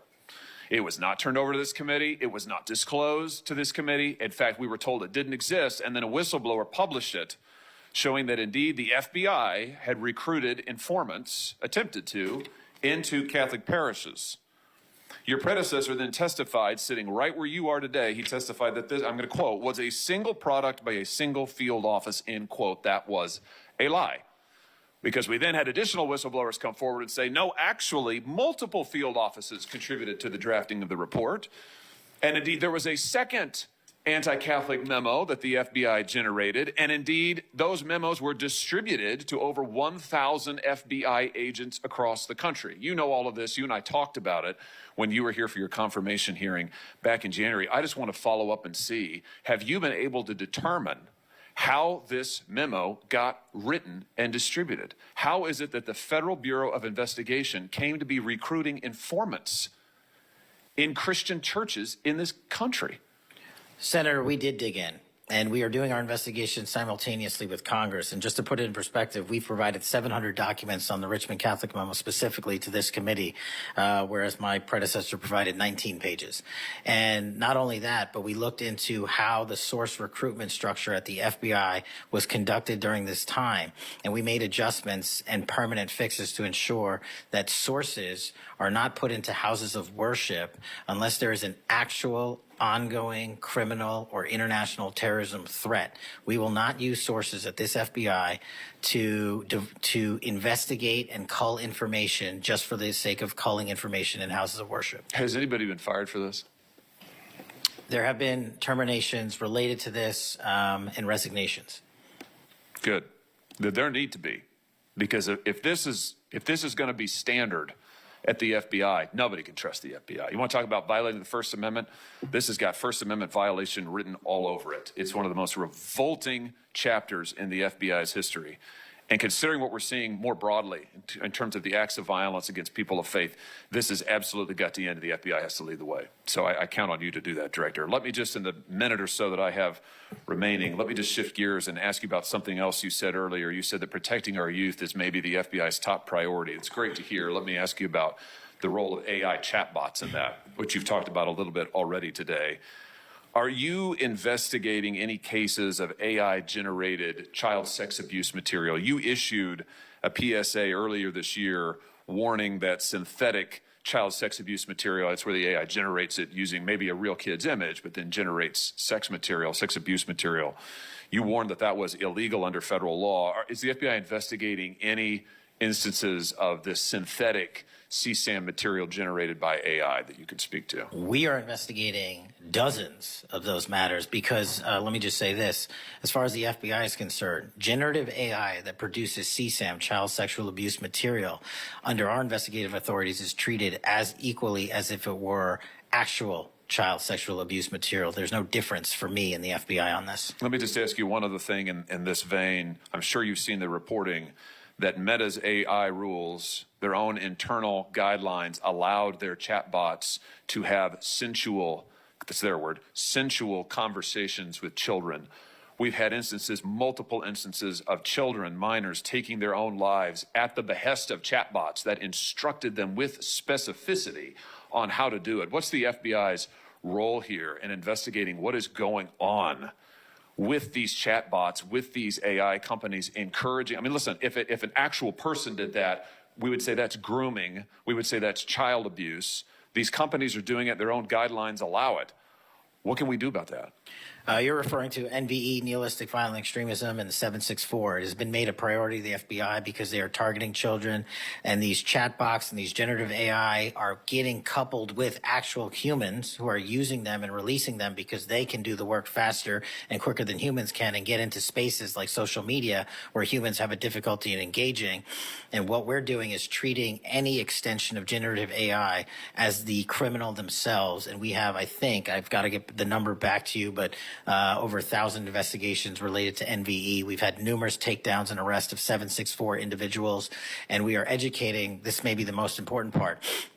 I'm directly engaging with the social media and media companies, the internet service providers, to find a way to shut down. There's nothing I can do at the FBI to force them to shut it down, but work with you in Congress to find a way to work with our partners to get that shut down permanently. Thank you. Senator Combs. Thank you, Chairman Grassley. Thank you, Chairman, for calling this hearing. I'm grateful we're continuing this committee's long tradition of oversight, and in particularly today, oversight of the FBI. Director Patel, thank you for being here. There's a number of issues I hope that we can speak to. I want to start by reading something you said to me during your confirmation hearing under oath. I have no interest, no desire, and will not, if confirmed, go backwards. There will be no politicization at the FBI. Then you looked me in the eyes and said there will be no retribution actions taken by the FBI should I be confirmed as director. I told you that in your office. I tell you that again today. I'm concerned that that's not what's happened, that since you took over as director, you've cleaned house or forced out senior leaders across the Bureau, in particular targeting those that worked on investigations of President Trump. The former acting director has just sued you for firing him for political reasons. So did a leader in the D.C. field office. And the well-respected leader of the Salt Lake City office was pushed out last month, leaving that office shorthanded at a particularly difficult time. I'm worried that these actions compromise the Bureau's ability to keep Americans safe. Hundreds of agents have resigned. You are lowering application standards to fill vacancies. You've reassigned large numbers of agents to work on immigration and street crime, issues other law enforcement agencies can handle, perhaps more effectively with the FBI. But I'm concerned that this compromises the Bureau's ability to address national security risks, uniquely its capability. In fact, you've shut down the Office of Integrity and Compliance, which makes sure that agents act in a lawful and ethical way, and reassign staff away from domestic terrorism investigations exactly at a moment I think we are all concerned about it. I also have to ask, you came before the Appropriations Committee in May and told us you wanted a $500 million budget cut for the FBI, literally an effort to defund the police. I am grateful for the work of the men and women of the FBI. They've done great work this year in Delaware, partnering with the Dover Police Department to support human trafficking victims, partnering with the Middletown Police Department on armed robbery and carjacking. And it's urgent, I think, that we fix the direction and the prioritization within the FBI. And I wish we could focus on those efforts today. But I'm seeing an FBI leadership more focused on social media clout and on political revenge than on fighting crime. Director, have you ever ordered that an FBI employee be terminated because he or she worked on an investigation into President Trump? Senator, thank you. One quick correction for the record. There's 280 NV investigations. I gave the incorrect number to Senator Hawley. Thank you. Understood. As far as a lot of your statement, I disagree with it, and I'm happy to address it. But the only way, generally speaking, an individual is terminated at the FBI is if they have violated their oath of office, violated the law, or failed to uphold the standards that we need them to have at the FBI. So those who say that they've been fired because of working on investigations into President Trump are lying or misrepresenting? Well, those matters are alleged in litigation, which is ongoing, so I can't comment on those specifically. Could you comment on why you fired former acting FBI Director Driscoll? I can't because it's ongoing litigation. Could you say now definitively under oath that the rank and file agents who were assigned to work January 6 cases will not be terminated because that's what they were assigned to do? I've said it before and I've said it again. Your case assignment, as I was given case assignments when I was a young prosecutor, does not dictate your career or your termination. Thank you. Then let me go to the appropriations question. In May, you testified before the subcommittee on which I serve, defending the president's request that we slash the FBI's budget by about $500 million. The day before, you testified the opposite in front of the House. Where are we in terms of the budget request? Senator Graham earlier said if you're requesting more funding for more agents, let us know. We're nearing the end of the fiscal year. In front of the committee on which I serve here in the Senate, your request was for a reduction of hundreds of millions of dollars. Where are we? Where we are in the budget cycle is we at the FBI are in support of the president's budget, and we are in support of eliminating waste, fraud, and abuse. We've already identified tens of millions of dollars of duplicative contracts that the FBI was spending on software and private sector engagements. We've also identified duplicative workloads. So we are transitioning those folks out of doing the same thing twice over and into the field. And that's my focus right now. And the move of the FBI headquarters is also going to save the FBI $3.5 billion in the American taxpayers. So we're focused on eliminating waste, fraud, and abuse. And as I told Senator Graham, I'll go back and talk to my team, and if we need more, we'll let you know. Are you planning any additional reductions in force, Director? No. How many vacancies are you currently trying to fill within the agency? In terms of the 1811 ranks, there's a few hundred open vacancies that we have funded. And so we're filling all of those with our hybrid 1811 program and our new recruitment program. And I think a lesser amount of IAs and SOS. So if hundreds of agents have retired or taken the fork in the road offer, and you have vacancies, but you're requesting $500 million less, how does having fewer FBI agents help you tackle violent crime and address our national security issues? Just to put it in perspective, Senator, sorry, I didn't mean to cut you off. If we had this $500 million, we've done the math. It would take us 14 years to onboard every vacancy that's on the books currently at the FBI because we can't hire these folks and train them overnight. It's a years-long process. So we are currently focused on recruiting the best and filling the positions to the best of our needs. And we, even if we had this extra money, wouldn't be able to hire them overnight. We're looking for where the need is greatest, where in the country we need to send them, and how we can change the training requirements, which is why I'm thrilled to have police officers. They might not have a college degree, but they got the street smarts and the cop smarts to become FBI agents, and that's what we want. Let me turn to Section 702.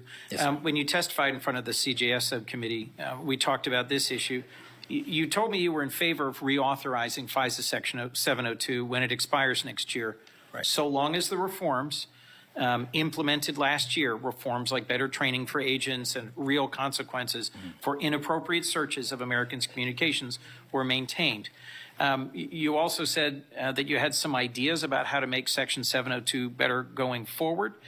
Can you give me an update on the FBI's implementation of these reforms and the direction you think it should go? Absolutely. I think you're referring to the query process, and if you're not, let me know. But any instance of abuse or mistakes that were made in the query process have now been changed. It used to be you can make multiple mistakes and continue to access the query database system. I've changed that. If you make a mistake, you're immediately sidelined, a review is conducted. And if it was an actual mistake, i.e., there should have been S on the end of that name and there wasn't, then we put you back in. But we have to review those matters. So that's happening. And if there was an intentional mistake, you have no more access to the 702 query system and its database.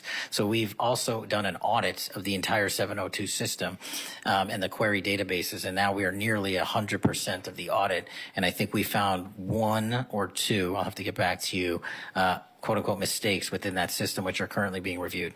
Thank you. You had told me in May that you'd send me updated statistics about the Section 702 searches of Americans data. I haven't received it. When will I get that? I'll work with my team to get that to you, Senator. And frankly, in May, when you were testifying that you were implementing these reforms, you were also closing down the Office of Internal Auditing at the FBI. Now, that was the office created in the first Trump administration to improve the Bureau's compliance with Section 702. How is that working out? How can you continue to advocate for robust civil liberty protections, but shut down the office that was created to enforce those safeguards? Help me understand this. Absolutely, Senator. This is a great example of sort of duplicative work. Both, there was two divisions in the FBI working on this, and all we did was the inspection division, which is the leader in this query system and this audit system, has now been given the single source mandate to conduct these. So the OIA, its elimination is just taking folks who are working there and were experts in it and folded in under the inspection division, and then taking other folks that we didn't need because we had enough manpower and pushing them elsewhere in the FBI.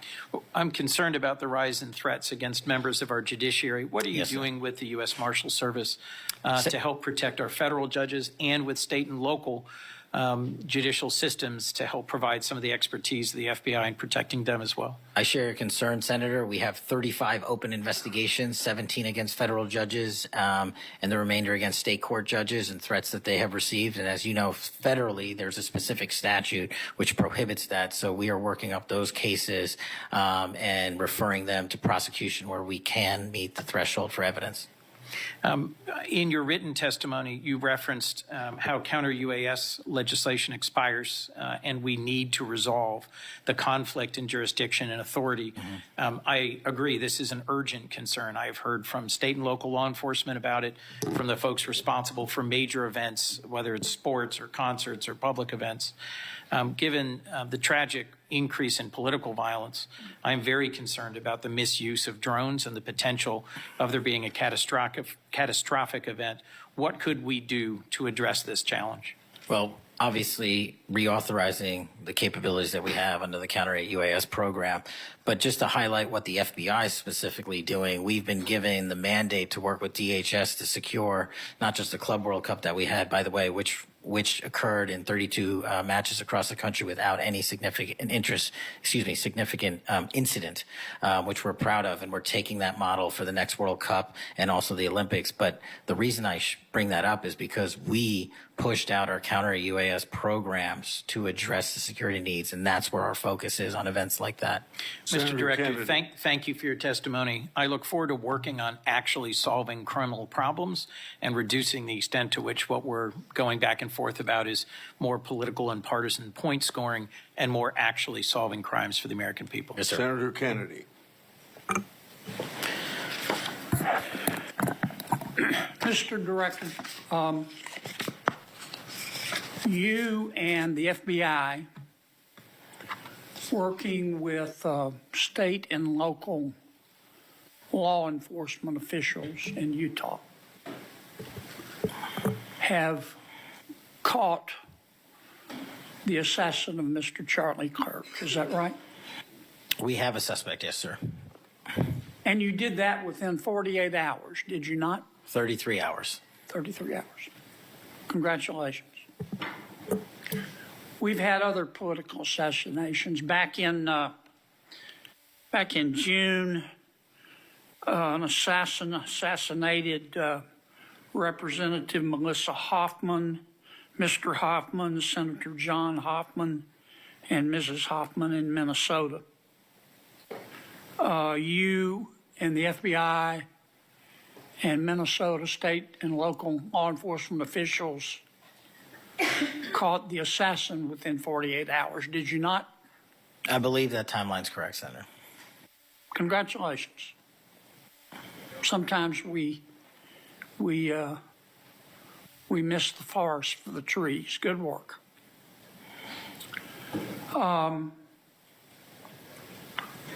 Did Mr. Kirk's assassin act alone? As I've said since the beginning, Senator, it is very much an ongoing investigation, and I can't speak to the state charges. That's for the state to address on their own, but we are providing them with the same investigatory findings reporting the department.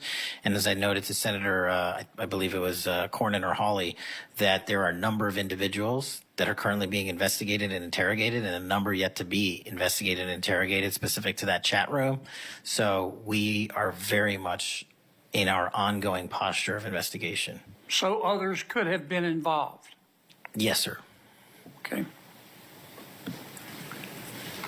I asked you this last time you were here. Kash, you remember Mr. Peter Strzok and Ms. Lisa Page? Yes, sir. Mr. Strzok was an FBI agent. Ms. Page was an FBI lawyer.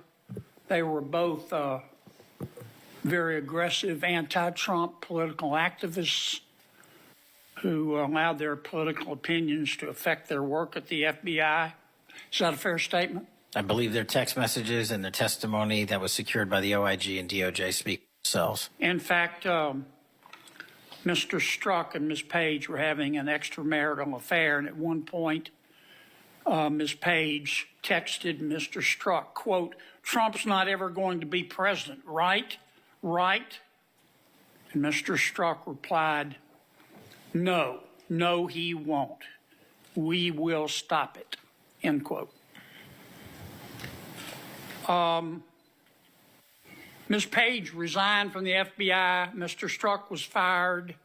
They promptly sued the federal government and the FBI and Justice Department for releasing their emails, which revealed all of this. The FBI settled that lawsuit for $1.2 million, gave Mr. Strzok $1.2 million cash, gave Ms. Page, who resigned. She wasn't fired, she resigned, she quit. Gave her $800,000. Who at the FBI made that decision to give them money? That settlement was reached in the Biden administration when my predecessor was the director. Who? Are you saying that Chris Wray did? The only people that can decide that settlement are the Attorney General in conjunction with the director and the administration. Okay, so you're telling me that Attorney General Garland and Director Wray decided to give them the money. Is Yes, that sir. right? Yes, sir. Okay. Now, when you took over the FBI, did you find instances of where, under the Biden administration, the FBI had weaponized the agency to push the political beliefs of President Biden? Sorry, the last part. When you took over the FBI, did you find instances of where the Biden administration had politicized the FBI to prosecute its political agenda? Well, I won't speak for other people. Haven't been a target of that weaponization, haven't been a staffer on the House Intelligence Committee, having had the Justice Department weaponized against me for making the findings and leading the investigation of Russiagate. I know what that feels like, and that's why as the FBI director, I'm committing to not ever have that ever happen again, but I'm also committed to fully investigating what was done, and that matter is still ongoing. So I take it your answer is yes. Yes, sir. And you're firing those people, is that right? Anyone that politicizes their job at the FBI will not work at the FBI. Okay. You've heard some of my colleagues either implicitly or otherwise suggest that you have politicized the FBI to prosecute the political beliefs of President Trump. Is that true? I don't know how that can be true when the stats that I cited, to include the 23,000 arrests, 6,000 weapons seized, 1,600 gang and criminal enterprise organizations, 4,700 children found and rescued, more enough fentanyl seized to kill a third of America. The men and women of the FBI are now on an apolitical mission, and this is why the numbers are historic. Have you fired people because they voted for Vice President Harris? I don't ask people who they vote for, and neither does the FBI. Okay. But you've given people polygraphs, have you not? Many people in the FBI take polys. The FBI does that all the time. Yes, sir. Does it not? Yes, for sir. a long time. Is that correct? Decades. All right. I want to ask you about the Epstein files. Have you seen the Epstein files? I have not reviewed the entirety of it myself, but a good amount. Okay. Would it be fair to say that Mr. Epstein trafficked young women, including in some instances minors, for sex to himself? That was specifically the allegations in the 2018 indictment in the Southern District of New York. Okay. Who else did he traffic these young women to? In terms of what the investigation, again, going back to 2008, Mr. Acosta, who limited the investigation and limited the search warrants and limited the parameters of the investigation, the only thing we are able to speak to publicly, because he was given a non-prosecution agreement by Mr. Acosta, is that first time period from, I believe, don't quote me on this, 97 to 2001-ish. And then when the Trump administration courageously reopened it. Excuse me for interrupting, but I'm going to run out of time. You've seen most of the files. Who, if anyone, did Epstein traffic these young women to besides himself? Himself. There is no credible information.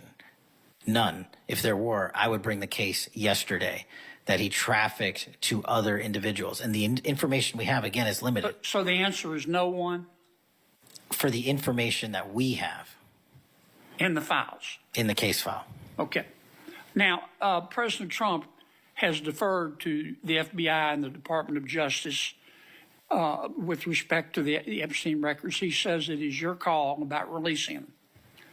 And I understand that the department and the agency have decided to release them in cooperation with the House committee. Is that correct? Yes, sir.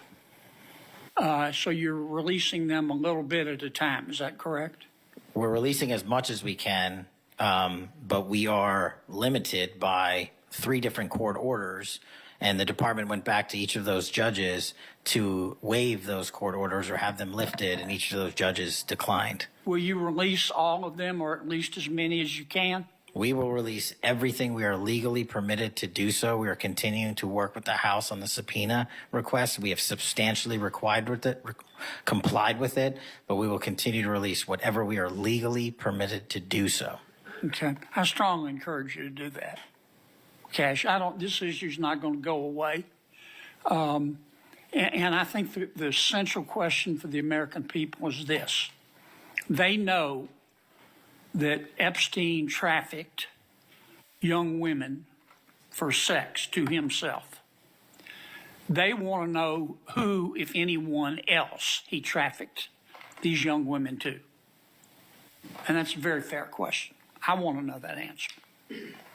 And I think you're going to have to do more to satisfy the American people's understandable curiosity in that regard. Mr. Chairman, may I just respond to that? I agree, Senator. And what we have done, and just to remind folks, the Epstein case files existed in the 2 prior administrations, in the Obama administration and the Biden administration, and they didn't release anything. And there was President Trump in the first administration that renewed charges against Mr. Epstein. And I know it's a little complicated to understand, but what exists in the Epstein case files was a direct result of the limited search warrants from 2006 and 7, which hamstrung future investigations because of the non-prosecution agreement. And multiple administrations had the opportunity to look at the entirety of that case file and recommend prosecutions against anyone that was trafficked under Mr. Epstein and anyone that participated in that trafficking. And the only person to bring charges was the prior administration against Mr. Epstein. Now, I am not saying that others were not trafficked and others were not involved. What I am telling you is that based on the information we have, and we have continuously and publicly asked for the public to come forward with more information. If there is, we'll look at it. But based on credible information, we have released all credible information, and the information that the Department of Justice and the FBI never releases is information on investigations that are not credible. And we don't release the names of victims who weren't credible But in the same time, we don't release the names of victims who were credible. And so that's by law. And so the information we are releasing now is historic, and it is also to the maximum capacity that the law allows. And I know that's not going to satisfy many, many, many people. But if they wanted it done right, then the investigation from its origination should have been done right, and he should not have been given a get-out-of-jail-free card to do jail on the weekends for 12 hours a day, and he should have been investigated fully for the entirety of his crime and criminal enterprise, not just from 1997 to 2001. Senator Blumenthal. Thank you, Mr. Patel. Thank you, Mr. Chairman. Director Patel, thank you for being here today. You'll recall well in January at your confirmation hearing before this committee, I raised the prospect of politically motivated retaliation, and you promised me, as you did other members of this committee, quote, every FBI employee will be held to the absolute same standard and no one will be terminated for case assignments. You went on to tell me, quote, all FBI employees will be protected against political retribution. And you assured one of my colleagues that you would honor the internal review process of the FBI. I'm not going to mince words. You lied to us. In the short time that you've been FBI director, you've presided over a rash of retaliatory firings. 3 FBI agents have recently sued you. They are FBI agents with 60 years between them of distinguished service, rescuing hostages, saving kids from predators, dismantling drug cartels, and their allegations, their civil allegations, are a searing indictment of your tenure as FBI director. But it's not just those 3.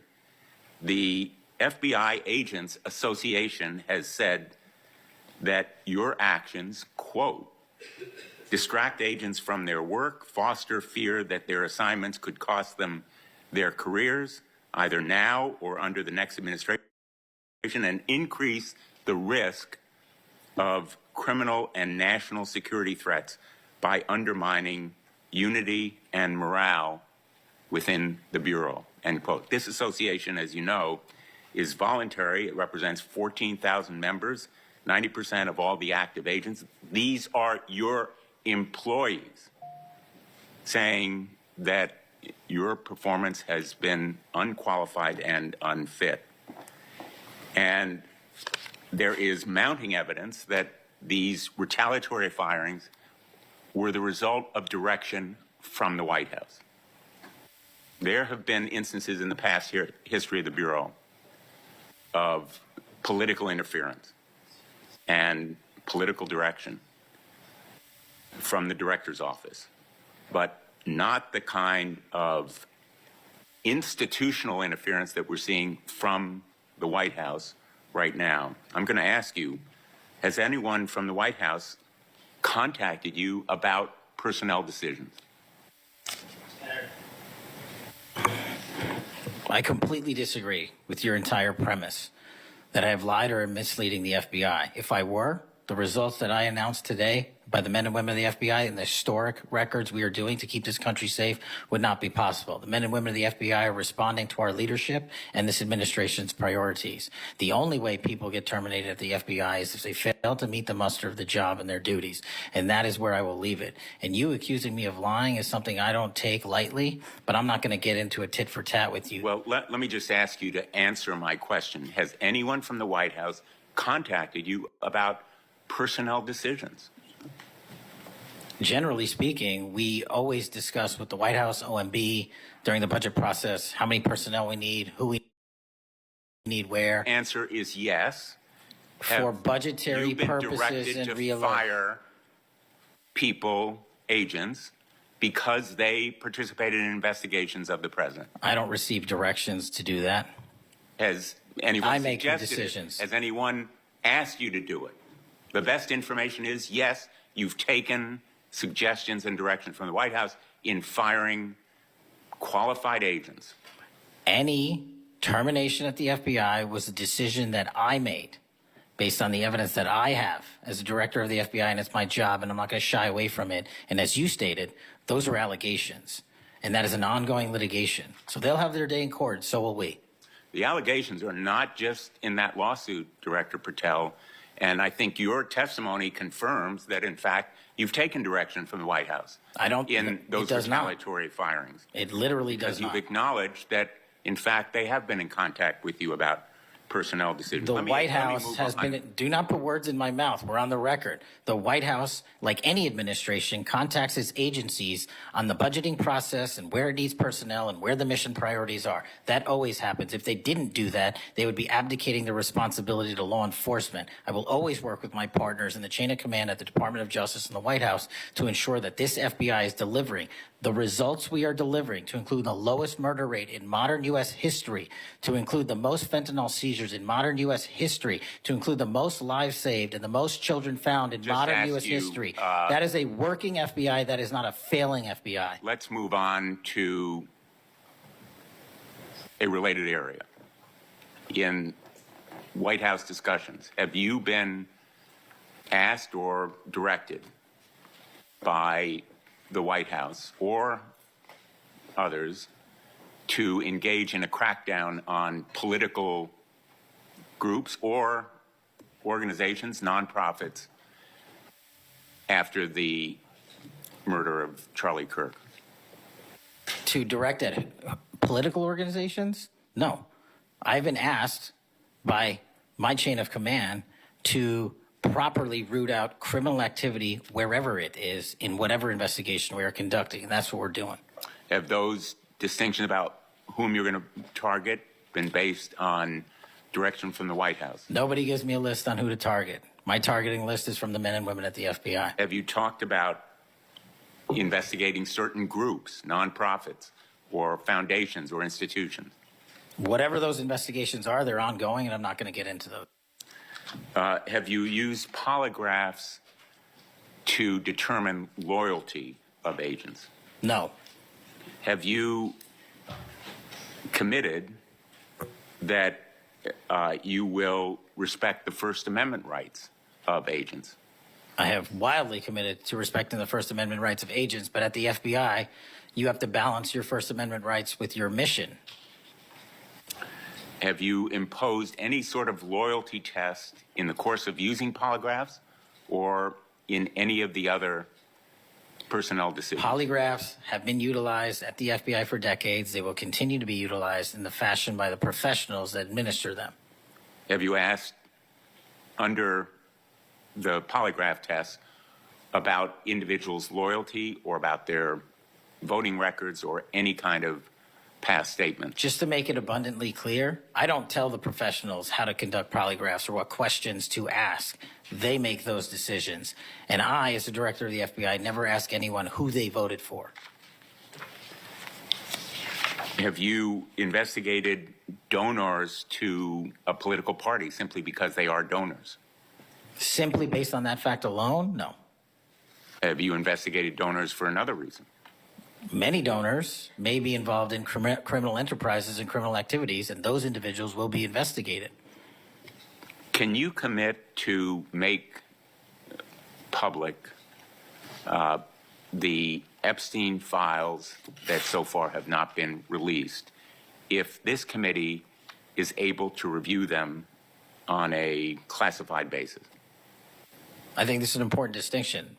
The Epstein case file is not classified, to my understanding.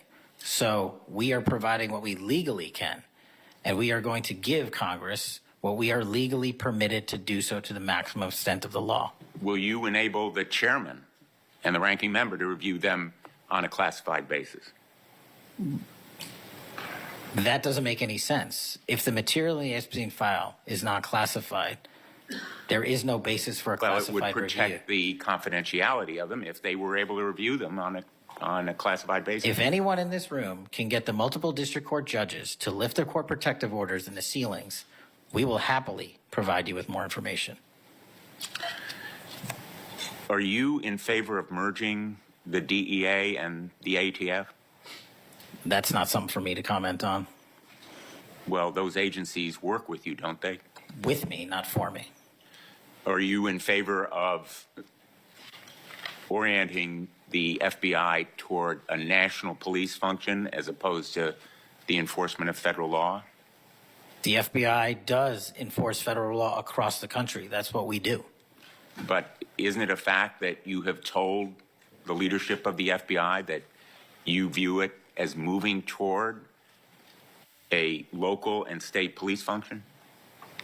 No, we are prioritizing working with our local and state partners, and they will tell you that that has never happened with this much engagement in the history that they have been serving as local law enforcement officers. I believe local cops are the best intelligence source and the best understanding of their communities, and I folded in my FBI agents under that direction to work with them to get the job done. Thank you, Mr. Chairman. For the fourth time today, I want to remind people that my oversight has made clear that Director Ray's FBI was politicized. I've released a trove of records to prove it, not only today, but in past days. I've also said some FBI personnel who have been fired, retaliated against my whistleblowers, and I don't remember my Democratic colleagues defending my whistleblowers when their careers were ruined. Senator Schmidt. Thank you, Mr. Chairman. Before I get into the thrust of my comments and questions, Director, I want to thank you. In our meetings prior to your confirmation, during your confirmation, we talked about your desire to get more agents out into the field, out of Washington, and take on violent crime.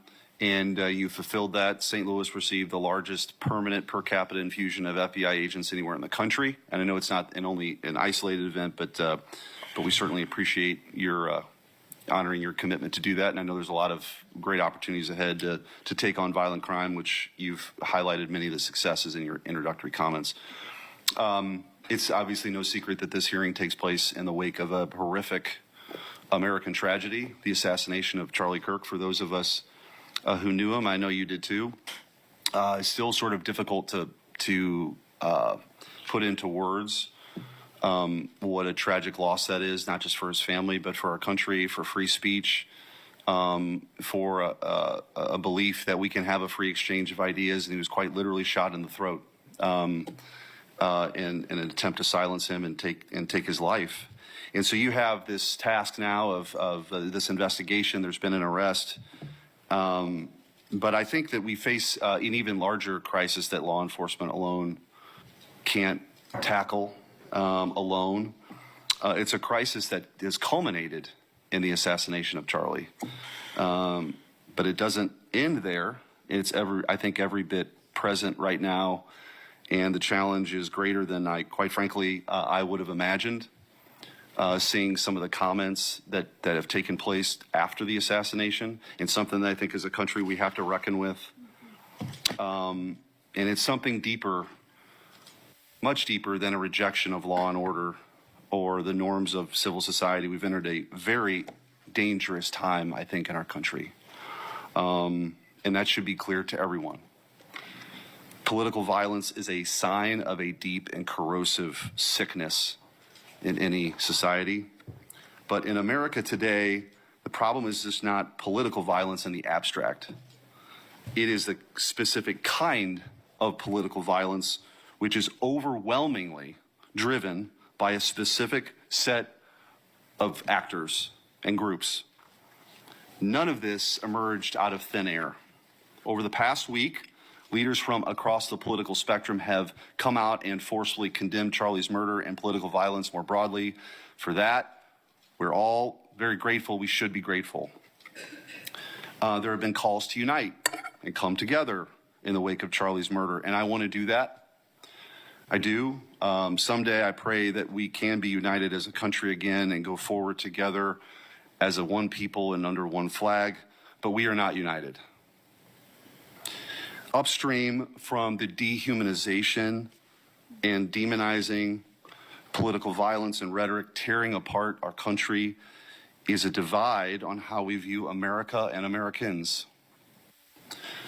Is America good? Is America evil? Is there something inherently special about Western civilization, or is this 2,000-year project rotten to the core?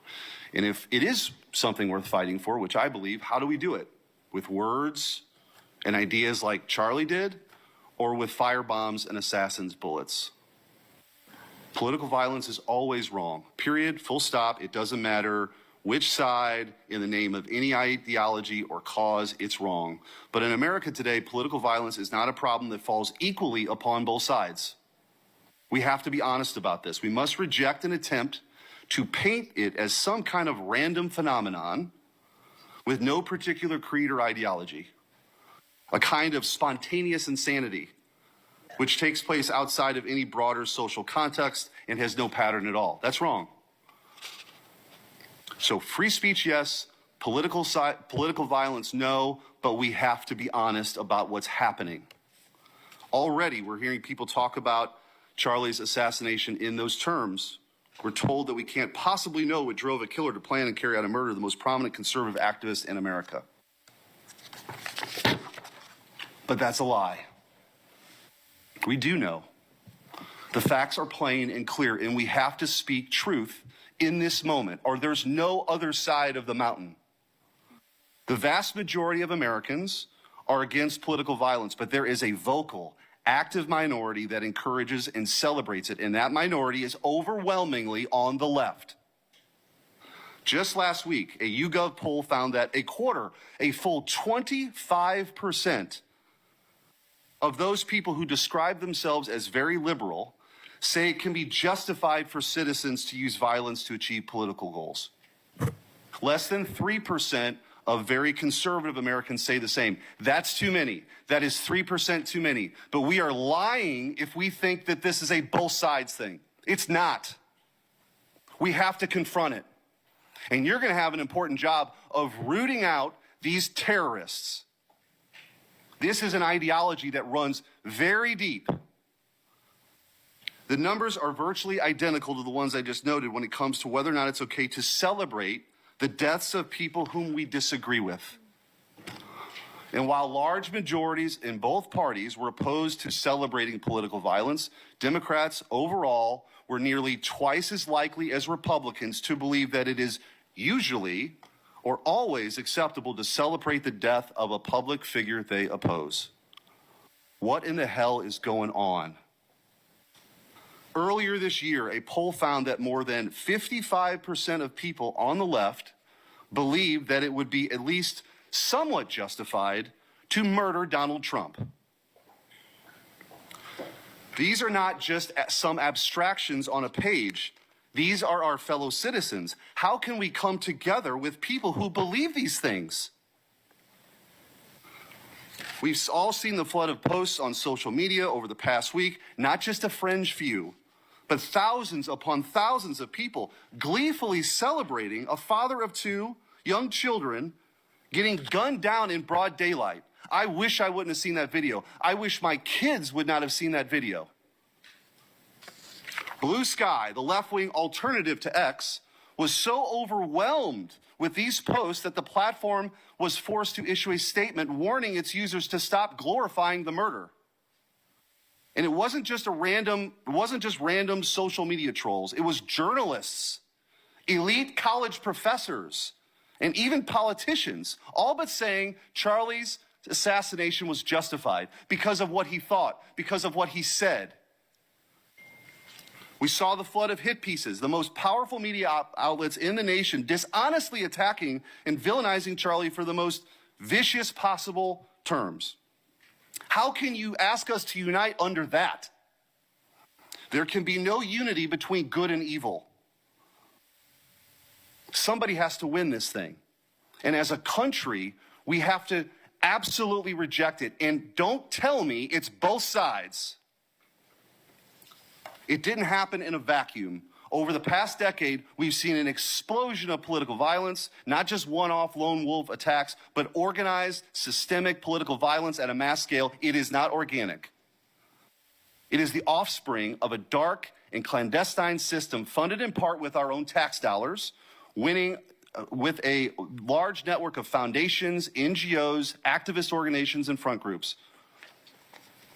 This system lurks behind every radical leftist movement in our nation today. The George Soros empire has financed a vast ecosystem of radicals, all working together, dropping off bricks at riots to unleash a tidal wave of violently anarchists on our streets and to prop it up in an army of researchers and experts and journalists and propagandists who downplay the political violence. What he's doing is serious.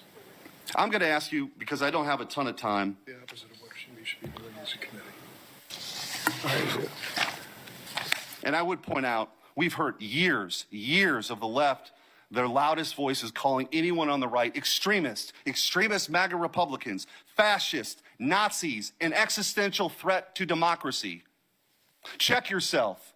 And don't give me this both sides bullshit. Mr. Director, I want to ask you. Tell me if each one of the following perpetrators or alleged perpetrators were acting from a left-wing or right-wing political violence. The man who tried to kill Republican congressman at the congressional baseball practice, nearly killing House Majority Leader Steve Scalise, left-wing or right-wing violence? Sir, I believe it was a left-wing ideology. Okay. Burned down cities during the Summer of Love in the George Floyd riots, left-wing violence or right-wing violence? Sir, I'll rely on you on these. I don't have off the top of my head. I'm sorry. Okay, left wing. The Waukesha Christmas Parade massacre, left wing or right wing violence? Left wing. The Lee Zeldin stabbing attempt, left wing or right wing? Left wing. The Covenant school shooting in Nashville, left wing or right wing? Left wing. The Butler, Pennsylvania assassination attempt on President Trump, left wing or right wing? Left wing. The Trump International West Palm Beach assassination attempt, left wing. The Abundant Life Christian school shooting, left wing. The United Care CEO's murder, left wing. Tesla's burned, keyed, damaged, firebombed, left wing, left wing. The murders at the Israeli embassy, left wing. The ICE facilities firebombed, left wing. The Minnesota Catholic school shooting, left wing. The anti-white Charlotte and North Carolina stabbing, left wing. The attempted Utah News State firebombing, left wing. And now, of course, the culmination of this vile trend, a left-wing assassination of Charlie Kirk. So don't give me this both sides. If we want to get to unity, let's be honest. Let's be honest. Free speech, yes. Political violence, no. But let's be honest. Senator Hirano. Thank you, Mr. Chairman. Director Patel, just like the rest of the federal government, there have been significant personnel changes at the FBI since President Trump took office. I want to better understand the scope of the turnover and the changes occurring at the FBI. Since January 2025, how many FBI employees have retired, resigned, been fired, or otherwise separated from employment? I need a number. We'll get you a number. What is the number? You don't have it? Not off the top of my head, and I want to get you the right number. Would it surprise you to know that it's probably in the thousands, like 5,000? I don't think that number's accurate. You don't know. Next question. How many special agents or analysts have left or been fired from the FBI since January 20th, 2025? Say, we will get you the numbers, and anyone that retires is of their own volition, and anyone that is terminated at the FBI, as I've said before, is done so because they have failed to meet the standards and uphold their loyalty and oath to the Constitution. Yeah, so you say. Next question. How many executive assistant directors, or special agents in charge have left or been fired from the FBI since January 20th, 2025? Again, people leaving on their own accord or terminations were done by the standards set at the FBI that have been carried out With this question, I'm getting to the leadership of the FBI, and you don't have that answer. Next question. Which field office, division, or directorate has lost the most personnel since January 2025? And do you have the answer to that question? Yeah, actually, every single field office in the country, including Hawaii, has received a plus-up of FBI agents because we're pushing them out to the field. Okay, so you're telling me that no field office, division, or directorate has lost any personnel since January 20th, 2025? That's your answer? In Hawaii, there's been a plus-up. in every single state that I'm looking at, we have allocated a plus up for field offices across the country so that the FBI can continuing the historic achievements it's done in these last 7 months. When you're talking about firings, you're looking for a media hit and a fundraising clip, and I'm not going to give it to you. It doesn't matter under what basis they left. I just want to know how many have left. And I think your testimony is nobody has left. Next question. Nope, Which that's field- not my testimony. You asked it one time. I answered it one time. You didn't get the answer you wanted for your clips. Next So you keep question. asking it, and I told you I'd get you the numbers, but you can keep asking it. Which field office, division, or directorate has gained the most personnel since January 2025? You noted that there have been plus ups, so which offices have received these plus ups? The greatest allocation that I believe was given to California and then Florida. Where were those offices? California and Florida. Thank you. Director Patel, you often refer to FBI agents as cops. All of us, Democrats and Republicans, support the police officers who keep our communities safe. But while our states, cities, counties, and towns all employ police officers to protect our communities, Congress has empowered and equipped the FBI to take on missions that local police cannot, especially taking on terrorists, hackers, and spies. I'd like to assess how well the FBI is able to handle its specialized missions under your leadership. The FBI is the nation's lead federal law enforcement agency for investigating and preventing acts of domestic and international terrorism. And yet the executive assistant directors in charge of the FBI's national security and intelligence branches were both forced out at the beginning of the year. Who replaced them in those positions? Excellent qualified personnel to lead the mission of arresting 23,000 violent criminals this year alone. That's twice as many the as people before. who took the places of. I'm not going to give you any names so you can attack them. Why not? So you can attack them. I'm not doing that. The You're not people gonna sitting give in me the those names seats are of- extremely qualified to handle the job. You're We not would gonna not give have me the the names results. of personnel who we would should not be have the on your- reduction Right, of fine, violence in the moving state on. of Hawaii if we did not allocate the Earlier resources we this did. year, FBI counterterrorist special agents and investigators were reassigned to assist with immigration enforcement. Reportedly, these counterterrorism experts were returned to the jobs they trained for in late January after Iran threatened to retaliate for our strikes on their nuclear facilities. Have those experts remained in the jobs they trained for since that time? Yes or no? FBI agents' primary responsibility is exactly what they are assigned to do. We always work with our So since they interagency returned part. to their positions, If you're not are going to they let still me in answer, those why don't you positions? just do your soliloquy in the 4.5 minutes you have I left? am not asking for a soliloquy. It's just a yes or no. Are those people who were returned to their jobs still on those jobs? Yes or They no? never left. What was that? They never left their primary job. It is a surge of resources in law enforcement working with the interagency to combat violent crime and reduce They were violent never- crime in okay, they were never historic reassigned to do proportions. That's your testimony. Okay, Director Patel, the FBI is also the lead federal agency for investigating cyber attacks and Yes. cyber intrusions, both by foreign nation states and by non-state hacker groups. Since President Trump's inauguration, the executive assistant director in charge of the criminal and cyber branch and the head of the FBI's cyber division have both left the FBI.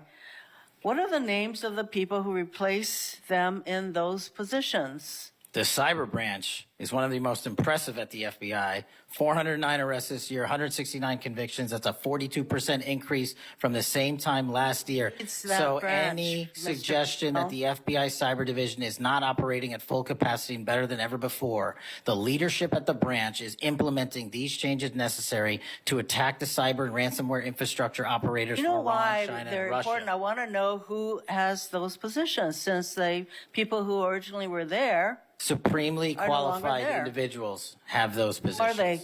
Supremely qualified Who individuals. are they? What are the names? You're not You getting don't them. know. Special agents who investigate cybercrime were also reassigned for immigration enforcement. Have those expert investigators returned to their duties? Yes or no? All agents remained on their primary duties while surging to allocate resources for interagency operations to the Homeland Security task forces across this country. So are you? Am I what? See, I'm not getting the yes or no answers. I get all this explanation. So there you go. No, you get the work that Are the men you and women of the planning FBI are doing. You don't want that. Additional personnel cuts to the cyber division in the future? The only people that will be terminated at the FBI will be those that violate their oath of office or fail to meet the high standards at the FBI. Director Patel, the FBI is meant to be the tip of the spear in combating terrorism against the United States from both foreign and domestic sources. It's also our lead agency in fighting the hackers who target our businesses and critical infrastructure. But instead of a specialized role fighting these kinds of terrorists, hackers, and spies, you have the FBI playing the role of local police and helping with immigration enforcement. I'm going to move on to my...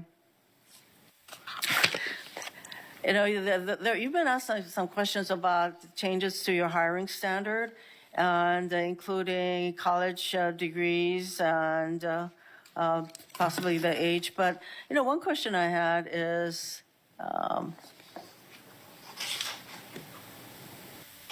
that you are now requiring applicants to be able to do a certain kind of pull-ups, which a lot of women cannot because of physiological differences. Are you requiring these kinds of pull-ups? We are requiring a physical program at BFTC at Quantico because FBI agents carrying guns in the field have to chase down bad guys and do really hard work. The physical fitness standards of those agents are being you requiring appropriately these assessed. kinds of pull-ups? We are requiring everybody to pass the 1811 standards at BFTC. If you want to chase down a bad guy Excuse me, and put the him in reason I handcuffs, you asked- better be able to do a pull-up. The reason I ask is that there are concerns about whether or not being able to do these kinds of harsh pull-ups is really required of FBI agents. Doing one Anyway, pull-up Mr. is not Patel, harsh, I and there are am always gravely medical concerned. exemptions to that. I am gravely concerned by the state of the FBI under your control. And in fact, you are willing to take a cut on your agency of almost $500 million. So the FBI is losing dedicated employees, decades of expertise and specialization, leading to loss to early retirements, firings, and reassignments to immigration enforcement or conducting local police work. Thousands have already left. For as long as you remain as the head of the FBI, I fear the number of departures and summary firings will continue to grow. Mr. Patel, before the vote on your nomination of this committee, I noted that your most significant qualification, this is not just something that I noted, but others. Your most significant Actually, gets this place going. qualification was your 100% loyalty to President Trump. And I fear that that continues to be the motivating factor in your position as FBI Director. Thank you, Mr. Chairman. Mayor, Mr. Chairman. Director Patel, did you Yes. anything you wanted to say now? That is an entire falsehood. You can delete my 16 years of government service to multiple administrations all you want. The fact is that I was a public defender. I was a national security prosecutor. I was a House intelligence staffer. I was a deputy director of intelligence. I was a chief of staff to the Department of Defense and the Secretary of Defense. I led the counterterrorism missions for the White House. Those are just some of the jobs I held in my 16-year career. There was no loyalty then. There's no loyalty now to anything but the Constitution. Senator Brett. Yes. Well, before I begin, I want to thank Senator Hirono for what she said, acknowledging that there are physical differences between men and women. Talking about that women wouldn't be able to do as many pull-ups, and I think that she was making a case here that there should be different standards. There's a thing called Title IX, and this is why we continue to say we should have biological men and men's sports and biological women and women's sports. And so I look forward to utilizing that to talk to all of my colleagues on the other side of the aisle. Maybe they will stand with us in helping us protect women's sports. I think she made a great argument there for it. Moving on to today, Director Patel, thank you for being here. Thank you for your commitment to making sure that America is safe again. Thank you for doing that coast to coast and within our cities. I certainly look forward to talking about that and talking about your historic gains in these areas. But I would be remiss if I didn't begin my questioning with you about the horrific events that we have seen over the last week. Obviously, our heart breaks. Not only for Erica and Charlie's two children and for parents and families, but for America and for those of us who knew him, you being chief among those. So just my sincere condolences and thank you for the steps that you and the FBI have taken to make sure that we have someone within custody and we're going to be able to move forward with that. But if you look over the last, since last summer alone, we had 2 assassination attempts on the president. We've had an arson attack on the governor Shapiro there in Pennsylvania. You have the murder of the state representatives, Melissa Hortman and her husband in Minnesota, along with the shooting of State Senator John Hoffman and his wife. Several anti-Semitic attacks, several attacks on Christians that were noted by Senator Hawley. We had the killing of 2 Israeli embassy staffers here in D.C., the June firebombing in Colorado. We could go on, and we saw a culmination, as Senator Schmidt said, with the brutal assassination of Charlie Kirk last week. I appreciate you committing to both Senator Hawley and Senator Kennedy, talking about making sure that all that are involved are held accountable. I think that is critically important, and I think that America needs that transparency.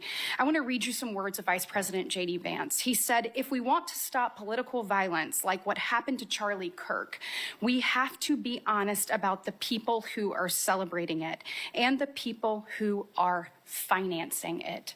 My question to you is, in light of Charlie's murder and all of the things that we have just referenced and have been talking about today, what steps is the FBI taking to more aggressively crack down on those who promote, encourage, finance, fund these types of engagements and this type of political violence? Thank you, Senator, for your kind words. So in terms of how we crack down on the root cause of this violence, for now putting aside the ideological motivations and how they got there, the monetary issue is a real issue. And as I've said before, we follow the money.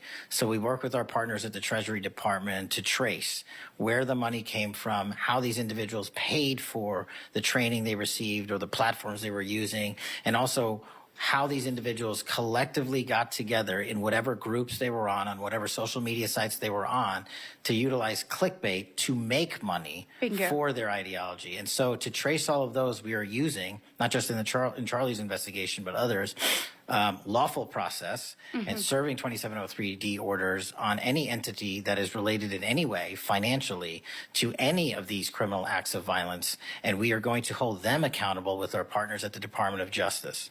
Excellent. I would love to stay abreast of that, and we must get to the bottom of it. We must follow the money. Someone is funding this discourse. Do you believe, obviously there are people here, unfortunately American citizens, that may be engaged in that, but do you also believe that some of this may be coming from overseas? Yes. Okay, let's get to the bottom of it and let's make it stop. Yes, ma'am. I want to ask you about the Dobbs decision. So we know that it was leaked in May of 22, and then we had the Marshal Service say we found nothing in January of 23. I find that absolutely mind-boggling, that we can't figure out who leaked that opinion. We know it was done in attempts to undermine the process, and then the intimidation of the justices occurred after that. Tell me what you can do as FBI director to help us get to the bottom of what happened and actually hold someone accountable for their actions. So I can't speak to what the marshals did and how they conducted their investigation. I can tell you, generally speaking, the FBI has taken over the investigation on the leak because it was such a detrimental leak. So you commit to getting to the bottom of it? We are utilizing the full resource of the FBI as we usually do on leak investigations, and we will make sure our results are public at the appropriate time. We need answers. I want to talk about child sexual exploitation. Thank you for making protecting our youth your top priority. We know that that is the greatest gift that we have. That is our greatest treasure here in the United States is the next generation. And finally, we have an FBI director that is putting that at the top of his list. Can you tell me the steps and the different initiatives? I've heard you talk about a couple of them. You've mentioned 764 amongst other things. Tell me what you're doing, and specifically, I want to know about when it comes to sextortion. So as a parent who is raising children right now, teenagers, and you're looking at what's happening, whether people are snapping photos and then what's happening online. I have had a number of parents sit in front of me telling me terrible, heartbreaking stories about their children ultimately taking their own life because of being blackmailed. I want to know, what steps are you taking to get to the bottom of that and to absolutely end this? If this were happening in a storefront, Mr. Director, that store would be shut down, no matter where it was, coast to coast. And yet we continue to allow these things to happen, and we've got to have a more targeted approach when we're looking at this. And so what are you doing to protect children, and specifically sextortion? So in our VCAC initiative, our Violent Crimes Against Children is our umbrella enterprise operations hub for things like Operation Enduring Freedom and Operation Not Forgotten and Operation Justice. And in things like that, those are producing the results that I told you about. 1,500 child predators arrested, 300 human traffickers arrested, 4,700 children identified and saved, a 35% increase from year to date last year alone. But specifically on your sextortion question, Senator, that is a problem that we are seeing explode on generative AI and private sector and social media companies. And what we're doing is engaging with NCMEC, the National Center for Missing and Exploiting Children, because this one stat alone should probably cause great pause. They have seen a 1,325% increase in generative AI leading to sextortion and child sexual abuse. That cannot be countermanded by the FBI alone. We have embedded people at NCMEC and have a great partnership with them. But what we need to do is what we did in the month of May, and we're doing it over and over again. We arrested 400 individuals in 1 month, in 1 month search. Wow, These thank you. individuals have prioritized. The agents and intel analysts have never left that mission. They're doing multiple missions at the same time. That's what the FBI is called upon to do day in and day out, and we won't stop doing two things at once. But we need help from social media companies. We need help from the private sector and the internet service providers that allow this generative AI to be hosted on their platforms. We have got to get a resolution on that with our partners in Congress and the private sector. Well, we are definitely committed to working on that. I know the people up here. So you let us know what tools you need, and I know we've got several ideas that we look forward to pushing forward. In my remaining 2 minutes, I want to talk to you about your historic results when it comes to crime. In particular, we've seen here in D.C. just a total transformation. You mentioned earlier 60% down in gun crime, 70% down in carjackings. You said 50% down in homicides, to name a few. We have a success story, and we appreciate President Trump's leadership on all of this. We have a success story in Alabama where the Alabama Law Enforcement Agency, so ALEA, they just marked their 1-year anniversary of the Metro Area Crime Suppression Unit. There in Montgomery, it is a coordinated effort with ALEA, with our Attorney General, with Montgomery PD, and our sheriff, Montgomery County sheriffs. They've seen a 30% drop in violent crime and a 19% drop in overall crime. So it is actually producing results. It's this type of interagency connectivity that I think ultimately is going to lead us to safer cities and safer streets. I know that you are committed to that, committed to working with your partners. You said earlier you've elevated sheriffs and police officers there to the 7th floor. Thank you for doing that. I am grateful for the men and women of Alabama in uniform that have made this happen, and want to know, how is the FBI working to collaborate in these types of ways across our country to make sure that we have even greater success stories to tell? Well, the collaboration's happening at our Redstone Arsenal in Alabama. We bring 4,000 students through our Redstone Arsenal for training every year. In terms of our future plans, in the next few years, we will bring 13,000 students a year through Alabama's Redstone Arsenal. And by students, I mean FBI employees, I mean sheriffs, I mean police chiefs, I mean cops, I mean intel analysts, because that is their future gem of how we are going to train local law enforcement. And we're so thankful for the dedication of resources to that facility. And I encourage everyone to go down there and take a look, because if you want to see where the FBI is going and how we're going to train the future, it's happening at Quantico and Redstone. We are very proud of it, and thank you so much for your leadership. Senator Booker. Thank you, Mr. Chairman. Mr. Patel, I want to start off where we left off last time. I asked you whether you had any knowledge or discussions about removing FBI officials and installing political personnel before you were confirmed to that position. And I wonder, did you then understand or have conversations with the White House about the intentions to do so? Before I was confirmed, Yes, sir. did I have discussions with the White House to remove FBI personnel? Yes. No. So you're saying that you had no discussions with the White House before you were in the position about the removal of any personnel from the agency? As I was preparing for my confirmation hearing, I had numerous discussions involving the type of people that would be employed, and that those that were failing to meet the mark at the FBI would no longer be employed if I were And I'm confirmed. assuming that mark had to do with loyalty to the Trump administration. No, you're wrong. Okay. I'd like to revisit another subject from that hearing. Did you testify, excuse me, you did testify before the grand jury that President Trump had declassified the documents at issue in the Mar-a-Lago classified documents case. Is that correct?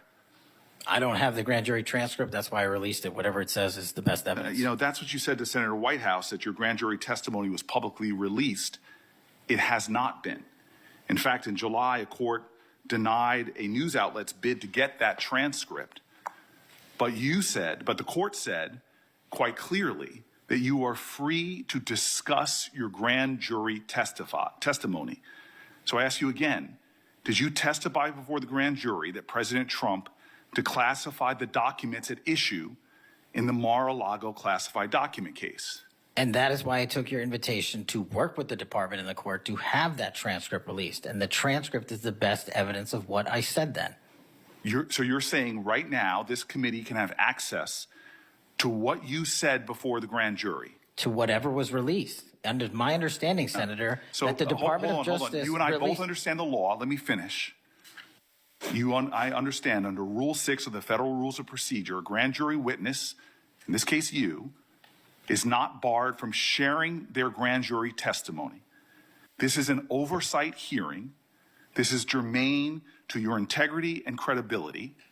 You know right now whether or not you testified that President Trump declassified the documents at issue in the Mar-a-Lago classified documents case. Why are you refusing to answer that simple yes or no question right now? Because the premise of your question is inaccurate, and There is no premise to my question, but trying to get to an order of what is truth or not. How do you How do you know what was asked in the grand jury if you weren't there? Mr. Patel, this is a mockery you're making of this hearing and simple questions. It's a simple question. If you have Mr. a Patel, transcript, during you can your read the question, nomination but you don't have hearing, it. you promised that, quote, all FBI employees will be protected against political retribution. When I asked you, are you aware of any plans or discussions to punish in any way, including termination, FBI agents or personnel associated with the Trump administration, you explicitly said under oath that you were not aware of any plans to punish FBI agents associated with criminal investigations of Donald Trump. I don't believe you were truthful. Firing FBI employees based solely on the cases that they are investigating, their case assignments, is illegal, and you know that. A new lawsuit that's been discussed numerous times, filed by 3 FBI officials, alleges that you carried out Donald Trump's campaign of retribution, in quotes, against FBI employees for, quote, failure to demonstrate sufficient political loyalty. One of those plaintiffs has been discussed today, Brian Driscoll. Now, we know 20 years of distinguished service to the FBI before you terminated him. Special agent in charge of FBI's Newark field office, where he operated with distinction. Medal of Valor winner, Shield of Bravery awards. He's a patriot. You terminated Driscoll via a letter dated October 8th, 2025, And in that letter, you said that you were firing him pursuant to Article 2 of the Constitution. Well, you're not the President of the United States. And so I'm wondering under what authority you were allowed to terminate him. That matter is under litigation, and I'm not able to discuss it. Okay, well, discuss this. Did you have discussions with Stephen Miller about firing this particular person or about his continuance in the FBI? Not that I recall. How often do you speak to Stephen Miller? Frequently on our Homeland Security task forces. You frequently talk with Stephen Miller about subjects other than Homeland Security task force issues, correct? I frequently talk to Mr. Miller about Homeland Security task forces. Has Stephen Miller ever given you his opinions on how to run your agency? Mr. Miller's interagency operations are invaluable to the FBI. That's what we talk about. So you frequently discuss your job and your responsibilities with Stephen Miller and Pam Bondi, I imagine, as well. Absolutely. She's the Attorney General. Understood. Okay. Donald Trump promised to make us all safer. You have pushed out senior FBI agents with decades of knowledge and experience. In fact, this is the first time in FBI history that neither the director nor the deputy director have any experience with the FBI. You've shifted the agency's priorities primarily to pursuing Donald Trump's immigration enforcement agenda. According to ICE data, the Cato Institute, which is a conservative think tank, found that 20% of all agents have been diverted from their work to assist ICE immigration enforcement. 20%. Part of this operation is the work of mass law enforcement who jump out of cars, snatch people off streets at churches, schools, and their jobs and hospitals. Have there been any FBI agents who investigate crimes against children that have been assigned to immigration enforcement, yes or no? The premise of what you say is entirely false. Have there been any FBI agents who investigate foreign domestic terrorism? You don't get to say America is not safer under this leadership. I am not saying America that. is safer because of the work of the FBI. You're making a presumption of premise. 4,700 children. Sir, we have seized 6,000 weapons and 23,000 violent felons have been arrested. That FBI agents who investigate human trafficking have been reassigned to immigration enforcement. You are not denying that FBI agents who are on the task force that fight against Russian oligarchs have not been reassigned. Public Correction Squad reassigned. People who defend children reassigned. You're not denying that. I've seen you time and time again attack my colleagues' premises of questions as a way to not answer the question. So let me end with this. I believe you have made our country weaker and less safe.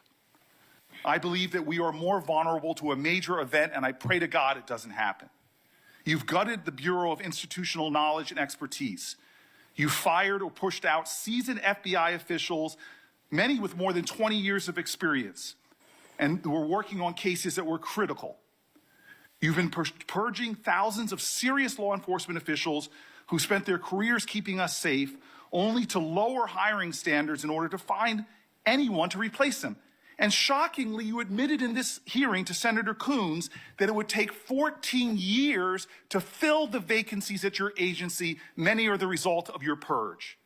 20% of FBI agents are doing low-level immigration enforcement instead of their mission-critical work. You've disbanded entire task forces that stop election interference, foreign influence, public corruption. And who benefits from this? Well, corrupt people benefit from it. Criminals benefit from it. Vladimir Putin benefits from it. And it really makes me wonder who you're looking out for. It makes me think we can't trust you as a nation. You swear to release the Epstein files, but now you're withholding the Epstein files. You claim that you have a suspect in a serious assassination. Whoops, then you don't have a suspect. You know nothing about plans to remove FBI agents, yet you're directly involved in those plans. In the words of an ex-FBI official, you are overseeing, and I quote, generational destruction of the nation's premier law enforcement agency. Mr. Patel, in just 8 months, you have assaulted the institutional integrity of the FBI. But I know FBI field agents. I've worked with them in Newark. No matter how truly bad you are, you can't undermine the legacy of agents who fight every day to keep us safe, but you can tarnish the integrity of the agency and undermine the agency's capacity. I believe you're failing as a leader. and that your failure does have serious implications for the safety and security of Americans and our families. We're more vulnerable to domestic and foreign attack because of your failures of leadership. I don't think you're fit to hand the Bureau. But here's the thing, Mr. Patel. I think you're not going to be around long. I think this might be your last oversight hearing. Because as much as you supplicate yourself to the will of Donald Trump and not the Constitution of the United States of America, Donald Trump has shown us in his first term and in this term, he is not loyal to people like you. He will cut you loose. This may be the last time I have a hearing with you because I don't think you're long for your job. But I'm going to tell you this. I pray for you. I pray for you that you can step up and defend your oath, defend the Constitution, and do a much better job of defending this country. Thank you, Mr. Chairman. Do you want to say anything? Yes, sir. That rant of false information does not bring this country together. If you want to work on bringing this country, it's my time, not yours. My God. If you want to talk about dividing this country, it is my I follow time. you on your social media posts that It is tear my this country time apart. to There address should be a your unifying- falsehoods. Oh, You are an you can embarrassment try all to the you division want in this country. to not Senator, take it is responsibility my time. for what You you had have your said. time. Sir, you're Your making time a is mockery of this over. committee. Sir, you don't tell me my time is over. You The know how people far of New we've Jersey come tell me since what my you time tell- is. Senator, You can't lecture me. you can tell me Sir, my time's over? You may be the charge of the I'm not FBI, going anywhere. but I am not afraid of you, sir. Mr. Chairman. Not afraid of you. Mr. Chairman, point of order. Senator Booker, I announced at the beginning of this meeting that this back and forth talking over each other doesn't work. And I said if that happened, I asked Patel not to respond, and I was going to give him some time after the senator's time was up to respond. And he has the privilege to do that uninterrupted. Mr. So Chairman, one point of go order. ahead, Mr. I've Patel. watched him talk over us, and you've never once criticized him for us not even being able to get our questions out. Well, he has been rude and disrespectful to senator after senator. And when the senators were not giving him a chance to answer, I didn't stop the senator either. Go ahead, Senator. Thank you, Mr. Chairman. If the FBI, under my 7-month leadership, were failing this administration in this country, why do we have 23,000 violent felons arrested this year alone? A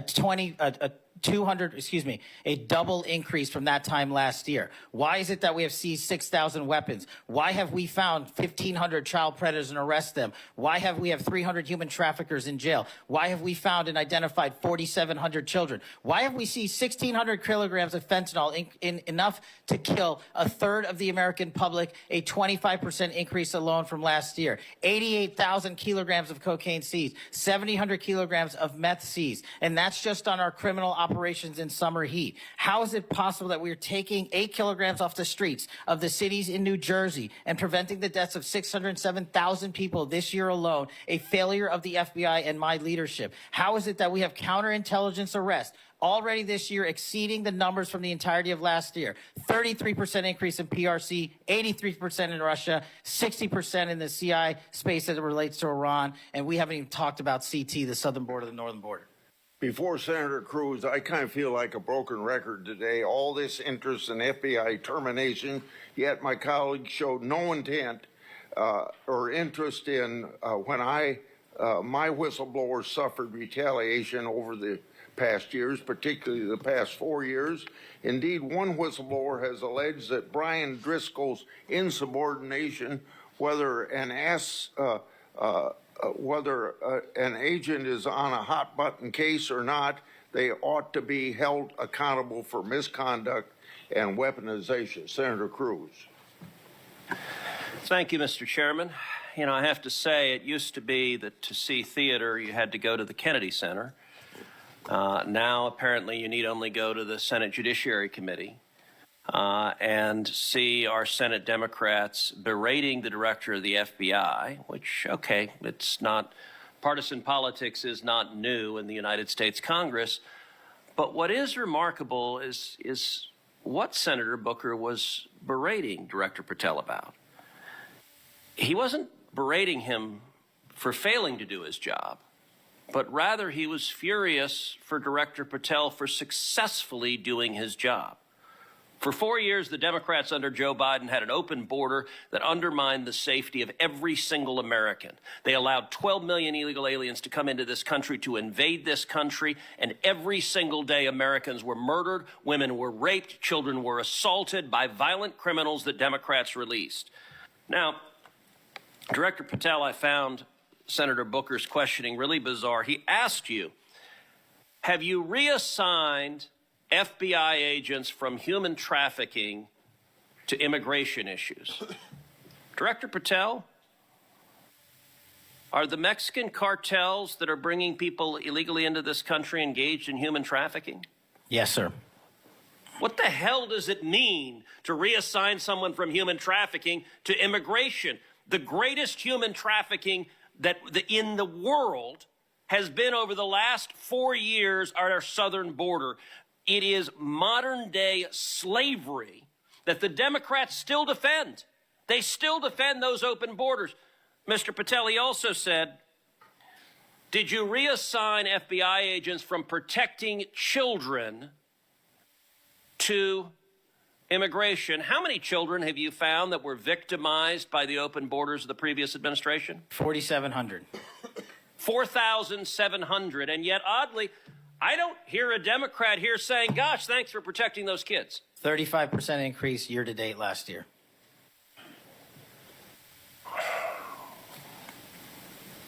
All right, I want to shift topics. And I want to shift topics to what happened last week. Charlie Kirk was assassinated. He was assassinated because of his political views. We're living in a time of enormous division and tragically hatred, and hatred that manifested in evil that we saw last week. Now, the FBI, working in concert with state and local law enforcement, apprehended what appears to be, in all likelihood, the murderer. And you did so in just 33 hours. So I want to start by just congratulating you and the FBI agents and state and local law enforcement for successfully apprehending the murderer in less than a day and a half.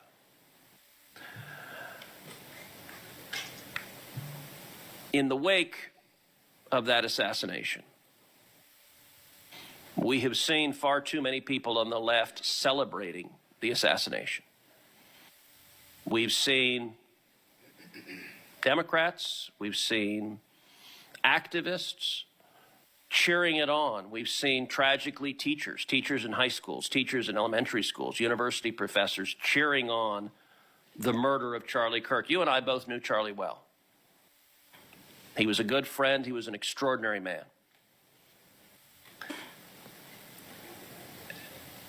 And I will say there's a great deal of discussion about what to do about it. Under our Constitution, under the Bill of Rights, the First Amendment, speech is protected. And that's true even for vile speech. Someone can stand up and say the most hateful thing, and it's protected by the First Amendment. Nazis and Klansmen can march in the streets, and even though their speech is bigoted and horrible and racist, the First Amendment protects it. Conduct, however, is not protected by the First Amendment, particularly conduct that is violent. Violent conduct that is threatening others, that is harassing others, that is injuring, or in this case, murdering others, is most assuredly not protected by the First Amendment. And so I would encourage you and the FBI to focus on conduct. Now, speech can guide you to those engaged in conduct. And I will say one question that I have and many have, and I recognize this is an ongoing investigation, so I don't want you to say anything that would compromise the investigation. But what can you tell us at this point about what evidence there exists of other individuals who may have had prior knowledge of this assassin's plans to murder Charlie Kirk on September 10th? Generally speaking, we've interviewed numerous people, family members and friends, including the partner, to provide us with a detailed history of the knowledge he may have had, the suspect may have had prior to. We're still mapping out who, if anyone, was involved as an accomplice. As I said, the investigation is ongoing. We're also speaking to and going to interview numerous individuals online who were part of a chat group that was involved in this heinous assassination. And we're also going to work with our state and local partners out in Utah to find out what community organizations, if any, participated or had any foreknowledge of this information, but it's very much ongoing. I remind everybody that it's not even been a week since Charlie's tragic death. Is it accurate? It's been widely reported that the assassin's roommate was a transgender man who was transitioning to be female, and it's also been reported that they may have been romantic partners. Is that accurate? Yes, Senator. And I assume the FBI is investigating. It has also been reported that there were transgender chat rooms that may have had some awareness of the plan to commit this murder. Is that accurate as well? I'm sorry, can you repeat the question? It's been reported that there were chat rooms of transgender activists that indicated some degree of potentially of foreknowledge of this murder. We're still developing that. Do you have any information the bullet casings had on them both Antifa and LGBT wording on them? Do you have any indication of the source of those engravings and what inspired them? As to the actual source, we're still developing that. I want to encourage you in the course of this investigation, absolutely go after anyone who aided and abetted. But I want to more broadly encourage you, follow the money. The violence we are seeing is not purely organic. There is, I believe, significant money that is spreading dissension, that is spreading violence. Antifa. Do you believe Antifa is a terrorist organization?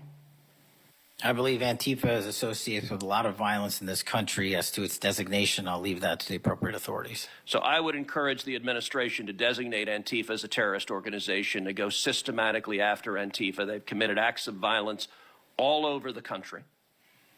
And the shell casings have multiple references to slogans that Antifa has popularized. I believe there is considerable money funding it. I would note that I've introduced legislation called the Stop Funders Act. Stop Funders Act would add rioting to the list of predicate offenses under RICO. I believe the money should be tracked and prosecuted under RICO.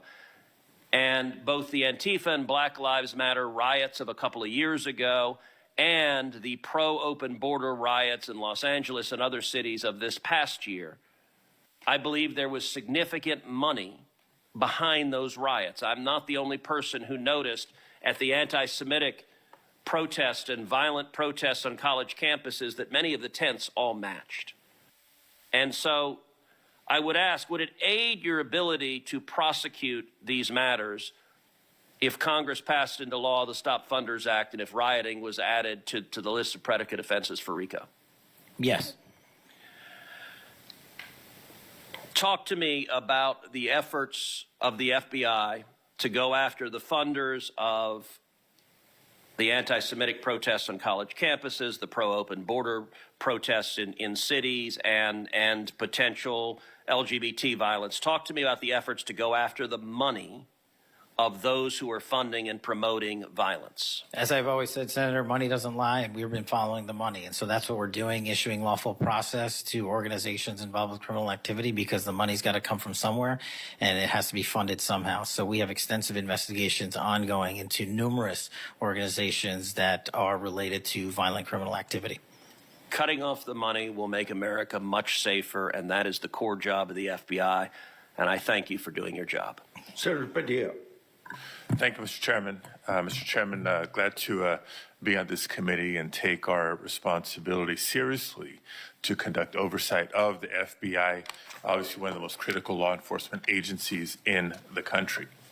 As Senator Klobuchar and others on this committee have reminded us, the last several months have provided far too many reminders of the political violence crisis in America today and the gun violence crisis in America today, including the tragic killing just last week. Director Patel, this committee takes seriously its not just oversight role, but recognizing the FBI's important role in protecting the public from gun violence while respecting constitutional rights. If you recall, this was a significant subject area of my questioning during your confirmation hearing. The Bureau plays a central role in enforcing federal firearm laws, ensuring the accuracy of background checks, and monitoring trends like machine gun conversion devices and lost or stolen firearms. Now, during your confirmation hearing, you pledged that the FBI would enforce firearm laws fully and fairly, consistent with the Second Amendment. Yet we continue to see a sharp rise in lost and stolen firearms reported by federal licensees. Can you point to any measurable enforcement results like arrests, not just arrests, but also prosecutions or task force expansions since you became director? I'll get those to you, Senator. Nothing you can share here today? No, I'll get the full list to you. So you came unprepared today to respond to questions which you knew were important going back to your confirmation hearing. Now, the Bureau has warned about the public safety threat posed by machine gun conversion devices, which convert semi-automatic weapons to automatic ones. Can you at least reference what resources you're dedicating to this threat? Absolutely, Senator. Part of tracking ghost guns, as you alluded to, is having a sustainable database, which is hubbed out of our CJIS division in West Virginia. And we've allocated more resources so that FFLs can track and trace firearms that are stolen and make sure they don't get into the population. That's one of my primary concerns, that we don't want stolen weapons anywhere near anything. But the numbers continue to go up as reported by federal licensees. Let me get to my next question on this topic. You previously stated that you hadn't reviewed Fix NICS, a federal law that improves reporting to the National Criminal Background Check System. 8 months into your job, what concrete steps have you taken to ensure that NICS records are complete, accurate, and timely? That's actually a great question that we have dedicated a lot of resources to, again, at CJIS. The NICS system has been trying to get to 100% within 15 minutes. We are currently at 93%, with 87% of those being responsive in less than 60 seconds. So we got more work. Do you think additional resources would be helpful in getting to 100%, or do you still argue that less resources are necessary to get from 93 to 100? No, I just think we have to work on how fast our actual infrastructure processes these things. On to a question about resources. The FBI's core mission is to counter terrorism, espionage, and major criminal threats. Now, recent large-scale reassignments to immigration enforcement or politically motivated investigations cause me concerns that other critical missions are being neglected. One example, in March of this year, you created a Tesla-related task force and diverted personnel from the domestic terrorism operations section to work on that task force. What risk analysis justified that decision, and do you still consider domestic violent terrorism to be a lower priority? Any form of terrorism, domestic or international, is the highest priority at the FBI. And But when why you say divert resources away from those missions? I don't believe that's accurate. We did not divert resources away. When cars were exploding and people were being set on fire, I directed resources to address it. Well, then I'll suggest in your follow-up, and we can make this more explicit in our questions for the record, that you provide the accurate information about the diversion of resources. Because, again, when I understand that you authorize large-scale agent reassignments from counterintelligence and cybercrime to not just immigration cases, but others, it has an impact on the other priorities like nation-state threats and ransomware investigations. Moving on to a different subject area. Safeguarding our elections is a core FBI responsibility. The public needs confidence that election security work is driven by facts and free from political influence. Mr. Director, do you agree with Attorney General Bondi's decision to disband the FBI Foreign Influence Task Force? The disbanding of that task force did not in any way reallocate or take away resources from that critical mission set. So then how are you mitigating the risk of foreign actors interfering in U.S. elections heading in to As I've 2026? through our cyber programs, which have seen a 40, 50, 60% increase in arrests for cyber threat actors looking to not just harm our critical infrastructure systems, but also interfere in our elections. We've had multiple arrests this year of individuals who are interfering in that process. Did the Department of Justice's Election Integrity Task Force seek statewide voter lists and driver's license data? I can't speak for the Department of Justice. You're a member of the Department of Justice. I can speak for the Did the FBI play a role in those requests? Whatever request that we had pursuant to the department's direction were provided. So then you can speak for the FBI. Those actions. For the FBI. So you can speak to those actions. For the FBI. So what role did you play in those requests? Whatever requests we get from the department, I don't have those details in front of me. We provide whatever requests they have. I have not many details in front of you on a lot of the questions coming from this side of the aisle. So I do hope that there are substantive and accurate responses to our questions in writing. In my time left, Mr. Chairman, I just want to call out a couple of observations. The director before us has tried to explain, I won't say explain, tried to explain how he doesn't need another $500 million to do the job.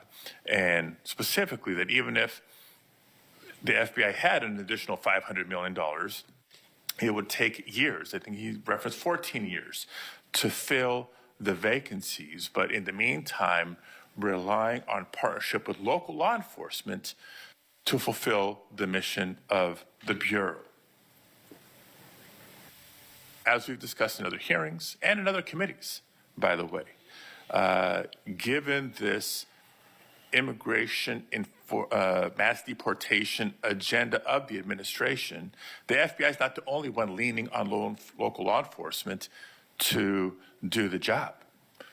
ICE has made it clear that they're doing the same. Other law enforcement agencies within DHS is doing the same. So much so that ICE's recruitment, because they're not only not advocating for cuts, they're actually requesting additional dollars and have issues about policy with them. But if ICE's plan to do the job is not just hiring up significantly, they don't seem to have that as a concern, but the FBI does. Both ICE and the FBI are citing partnerships with local law enforcement, which, look, partnership and engagement is great.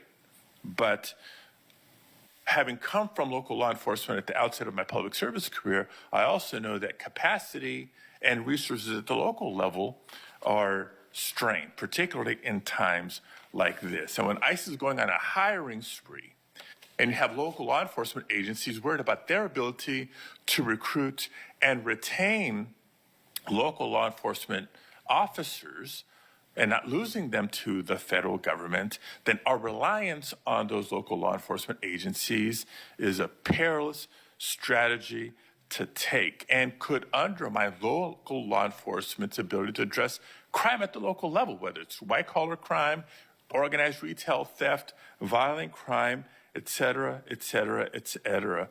And in my final minute, I will also suggest this.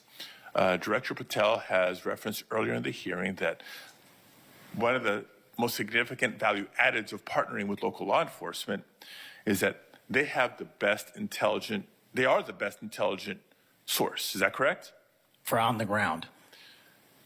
Yet, when local law enforcement is put in a perilous position of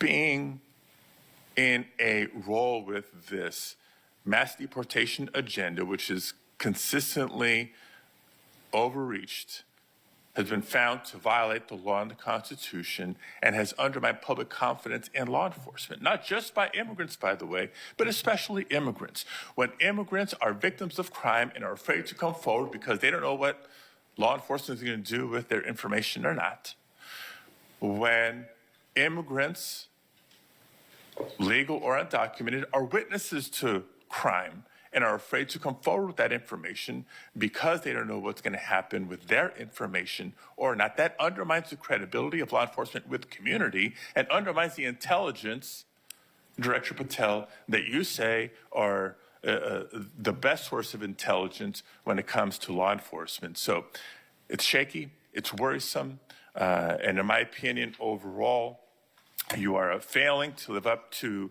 the role and responsibility that you have been confirmed to, and I associate with myself with everything Senator Booker said earlier. Thank you, Mr. Chairman. Okay, before we go to Senator Blackburn, without objection, I want to introduce into the record a recently declassified document thanks to Director Patel. The document is a Director Ray FBI analysis of Nellie Orr's false statements to the Congress. Orr never suffered consequences for advancing the phony Trump-Russia narrative and attempting to cover up her involvement in the hoax with false statements. Yet time and again, the American justice system has been weaponized against President Trump and his associates, such as Peter Navarro, with reckless abandon. The DOJ's inaction on Nellie Orr's criminal referral, despite the obvious incriminating evidence provided in the FBI's own analysis, undermines public trust in the rule of law thanks to Director Ray's utter failure. Senator Blackburn. Thank you, Mr. Chairman. And Director Patel, thank you ever so much for being with us today. And I want to thank you for your commitment to fight violent crime in Memphis. And when you first came to meet with me before your hearing here, I gave you the stats on Memphis, Tennessee, and their crime rates. And then you committed then and again at your confirmation to help us. You have been true to your word, and we are very, very grateful. Operation Viper has been such a success. The 500 arrests are important. These are gang members and gang leaders out of Memphis, Tennessee. There are over 100 gangs in Memphis. So the impact of these arrests, the impact of 100 indictments of these gang members. And now we have a U.S. Attorney's Office that will actually prosecute violent crimes and actually take up and prosecute federal gun crimes. This is helping to make Memphis safe again. And yesterday at the White House, to have the president announce the second phase of this with bringing in the Guard, and we've got ATF and DEA and the U.S. Marshals and Homeland Security, and the work that you and General Bondi and the President have done is so appreciated by the people of Memphis, Shelby County, West Tennessee, and I am ever so grateful for the work you've done. You know, one of the things as we talk about Memphis and what a vibrant and wonderful historic city it is, it's important to realize Memphis is one of the logistics hubs in our country. You have I-40, which goes East Coast to West Coast. You have the Port of Memphis. You have FedEx. You have all 5 Class A railroads that are there, as well as so many companies that are important to Memphis. And I have found it so interesting that some of my colleagues want to complain about agents being taken out of the D.C. office and actually put to work in the field because they've been needed in the field. And you can look at the stats from Operation Viper and see the difference that they have made. And we so appreciate that. I do want to drill down just a little bit on the issue of cargo theft, which ties into the logistics hub in Memphis. We've got a lot of companies that go through there. IMC is a big logistics company. People in Memphis know what it takes to keep America moving. But what a lot of people may not realize is that many of these criminal gangs have been focused on cargo theft. This is how they pay for their activities. So in addition to the carjackings and the home robberies and the smash and grabs and some of the human and sex trafficking, they've gotten into cargo theft, and cargo theft in Memphis has increased over 5,000%. 5,000%. That's what you saw with a Biden administration who wouldn't drill down on this. So having these agents out in the field, having an interagency approach is something that is going to help us with getting our hands around this cargo theft. So talk for just a minute about what your team has done there and the importance of having that interagency approach. Absolutely, Senator. So, country, we have surging resources based on crime. And Memphis, as you know, Senator, had the highest per capita homicide rate in the country, and that was simply unacceptable. And so what we did was what we call phase 01 of operations at the president's direction. We went into some of these cities quietly to collect the intelligence that was necessary to start these operations, to start seizing these firearms, which we seized, I think, over 115 firearms off the streets, to start taking narcotics off the streets, and also to infiltrate the gang network, this criminal street gang network that is providing these guns and drugs to the public in these communities, allowing for these shootings. And so what the FBI is good at, what the FBI is great at, is partnering with our local authorities in places like Memphis and Miami and Chicago and so many other cities across the country to start the work, because you can't do the work on a dartboard basis. You need ground level intelligence. And that's what we do working with our state and local law enforcement. And the results, I think they said over 100 indictments federally just in this 3-4 month surge. And now we're going to go in there with more resources to finish it. And we are grateful for that. And I think it's so important for my colleagues, what we have seen in Memphis. You mentioned something very important. Your agents go in and they go in quietly. There was no press conference. There was no fanfare. You went in there to work. And very importantly, you gathered the intel. Who are these gang leaders? Where are they? Figuring out who was doing what, and then setting up the process to apprehend these individuals. And it requires infiltrating those networks and having that data to work from so that you are working in partnership. And as I have talked with elected leaders in Shelby County and Memphis, as we have talked with those in law enforcement, they have been so grateful to have this support and this additional education that comes, because local police are learning from your agents when they are learning how to track these gangs and infiltrate these networks. We know that phase 2 of this operation is going to kick off.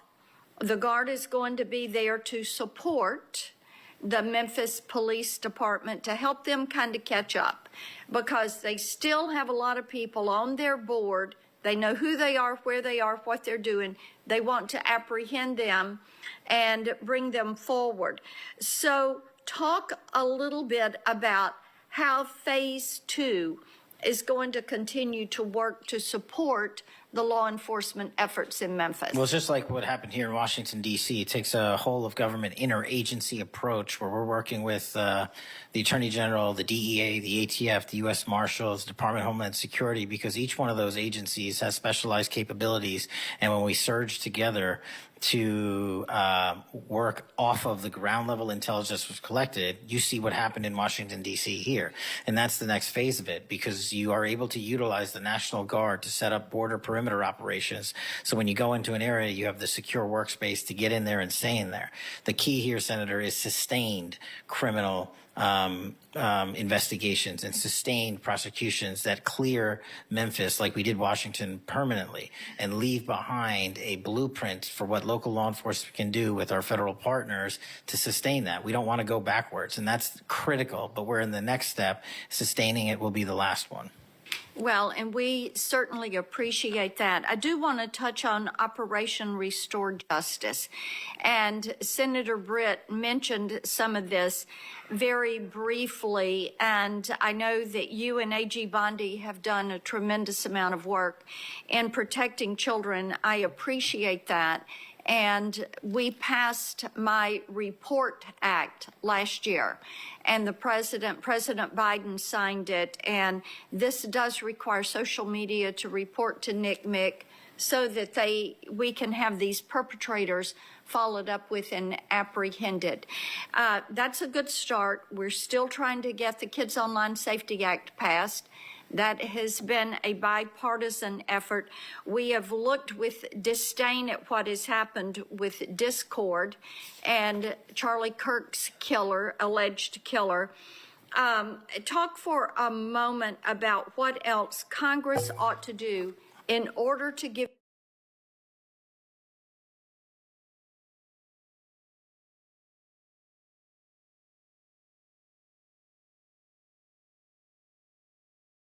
you all the toolbox you need to apprehend these predators and pedophiles. Well, I think we need to go after the monetary backbone of this infrastructure like we discussed earlier. I think we also need to make parents across the country aware of how invasive some of these social media sites are and how much criminal enterprise is going on and how easily these kids can be sucked into it. And also, the only way, in my opinion, to do that, as Senator Klobuchar and I believe Senator Graham had stated, was, we need to work on Section 230. It's been too long since we've addressed it. Nobody's being held accountable. They're making money, and our youth is dying. And that's just unacceptable. Well, we have that reform bill. Thank you, Mr. Chairman. Thank you, Senator Welch. Thank you very much, Mr. Chairman. And just at the outset, I just want to say what I think all of us believe, and that is that the political violence that is so afflicting our country, it doesn't matter whether it's from the right or the left. I mean, all of us have an obligation to fiercely advocate for our point of view. All of us have an obligation to respect people with whom we disagree. The folks we disagree with are our opponents, but they're not our enemies. And I hope all of us keep that in mind and do the best we can to set that example. I want to congratulate the FBI. I want to congratulate the Utah state and local law enforcement for the very good work that it did in apprehending the violent assailant of Charlie Kirk, and that is a terrible, terrible tragedy. Director Patel, at one point you made an announcement that the suspect was in custody. We got our man. It turned out that was not true. In fact, I think that was about 27 hours before the person now in custody was apprehended. Why did you make that statement? Thank you, Senator. Appreciate you letting me address this. What the FBI does is not just locate and find suspects, but we also participate in eliminating subjects. And what we had at the time was a subject in custody in relation to this investigation. So in my commitment to work with the public to help identify subjects and suspects, I put that information out. And then when we interviewed him, I put out the results of that. And could I have been more careful in my verbiage and included an A subject instead of subject? Sure, in the heat of the moment, but I was doing the best I could. In all candor, I don't quite get that, because if we have our man, that would suggest to the public that everybody can rest and relax and not then continue to provide information to local law enforcement and to you. Well, so that was a mistake. I don't see it as a mistake. I see it as something working with the public to identify that there was a subject in custody. If you put out a statement that says we've got our man, and in fact it turns out that you didn't have your man, that's not a mistake? But that's not what I said. Well, I'll go on. That's my understanding. A second thing that is really important in the FBI, but it's important in every agency, is that the folks who are doing good work get supported for the work they're doing. And a number of highly successful FBI agents have been let go. And I want to just ask you a little bit about that. You know who Brian Driscoll is, right? Yes. Yeah, okay. And my understanding is he served at the FBI for over 18 years. You agree? I believe that's accurate. Special agent in charge of the Newark office. He was commander of the FBI's hostage rescue team. That's a very prestigious and responsible position. Correct. It is. Section chief of the Critical Incident Response Group's tactical section. You've got to be pretty good to get that high responsibility. You agree with that? Yes, sir. He oversaw 55 SWAT teams, and they're like the elite of the elite, right? They go in to the dangerous situations, right? He got a Medal of Valor for his participation in a raid on ISIS terrorist Abu Sayyaf, who had kidnapped American citizens Kyla Mueller, right? Mueller? Is that right? I know. You're in agreement, right? I know Kayla Mueller's family, yes. I know this. Okay, and he got Kurt Meyer, somebody who had barricaded himself in a bar after he killed 4 people and wounded 2.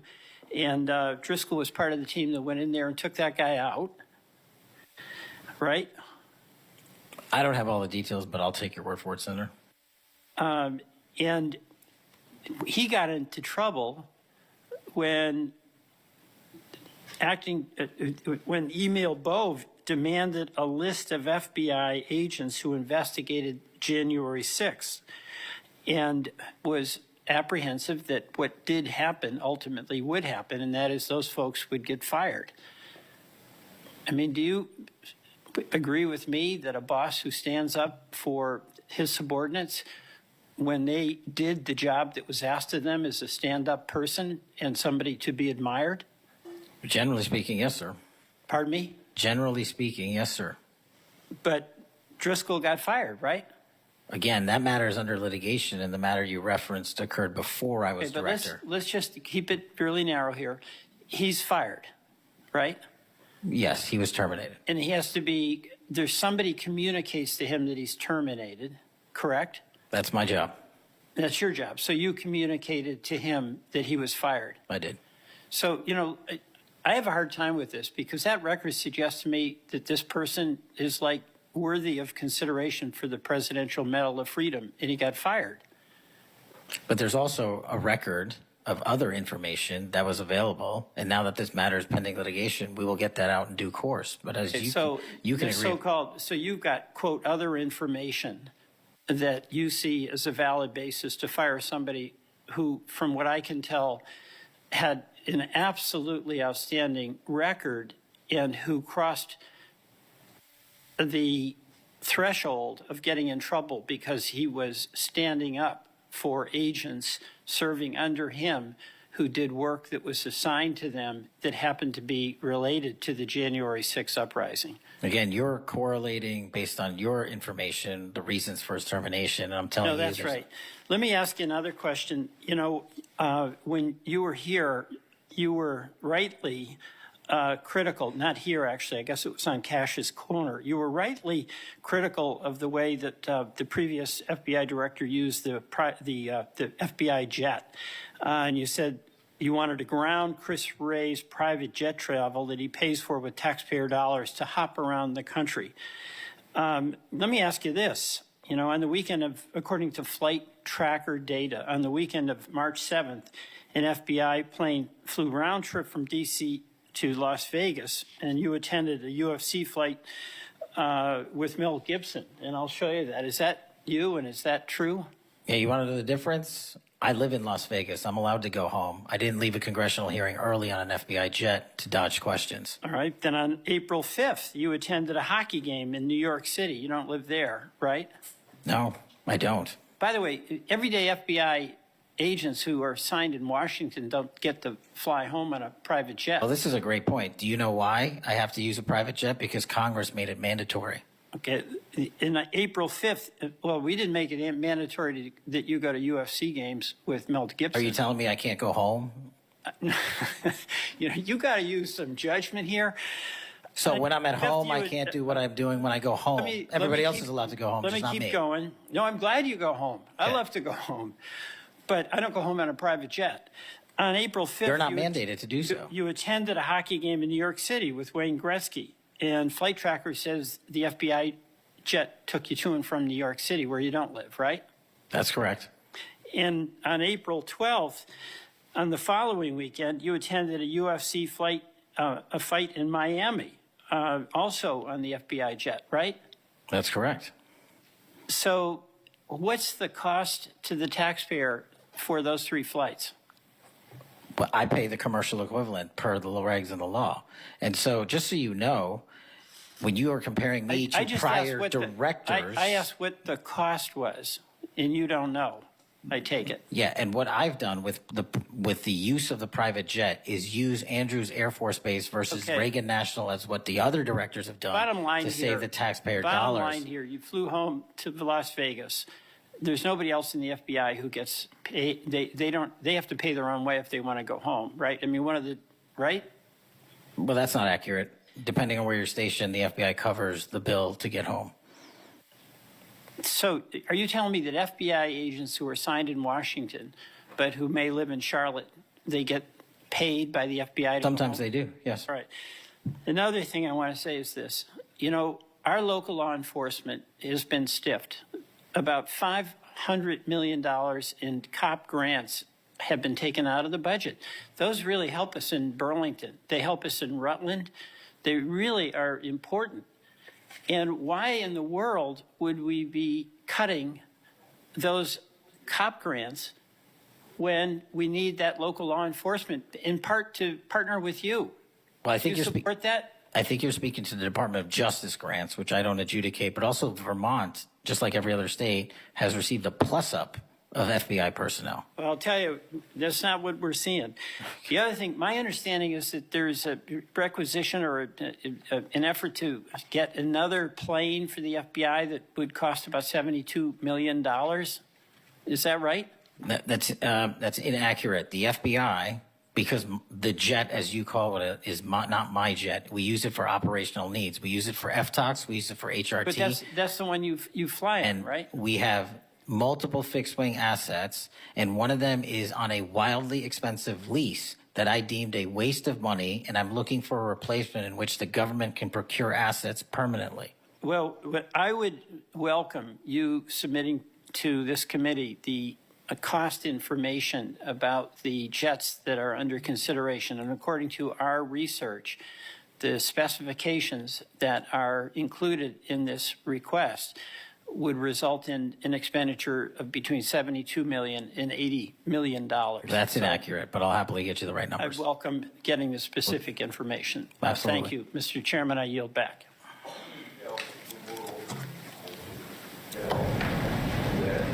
This use of this airplane has come up. Mr. Chairman, Mike. It's on, but I can get closer. Comey became FBI director 2013, and then something like when I became ranking member in the middle of a Congress, or I was ranking member, Comey needed an excuse to come to Des Moines, Iowa, or someplace in Iowa for a family reunion. He wanted to meet with me in Waterloo, Iowa. I think nothing more than an excuse to say he did something official on that trip. Now, I can't accuse him of that because I don't know, but I can't recall that we discussed anything very serious that had to be meet him in Waterloo or Cedar Rapids at the airport before he went to the reunion. And then 2 or 3 years ago, Ray was sitting where you were, and we had 2 Republicans wanted to have second round of questioning, and it would have taken about 10 minutes, and he refused to because he got on this airplane that you're talking about going to the Adirondacks.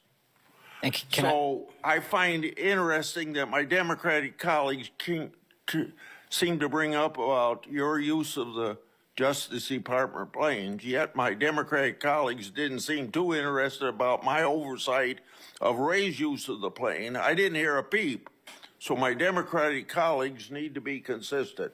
Can I just add, Mr. Chairman, that when you compare the flight logs and the percentage of work travel to personal travel for the prior two FBI directors, over a third of their travel was personal on those same jets that I'm being accused of improperly utilizing.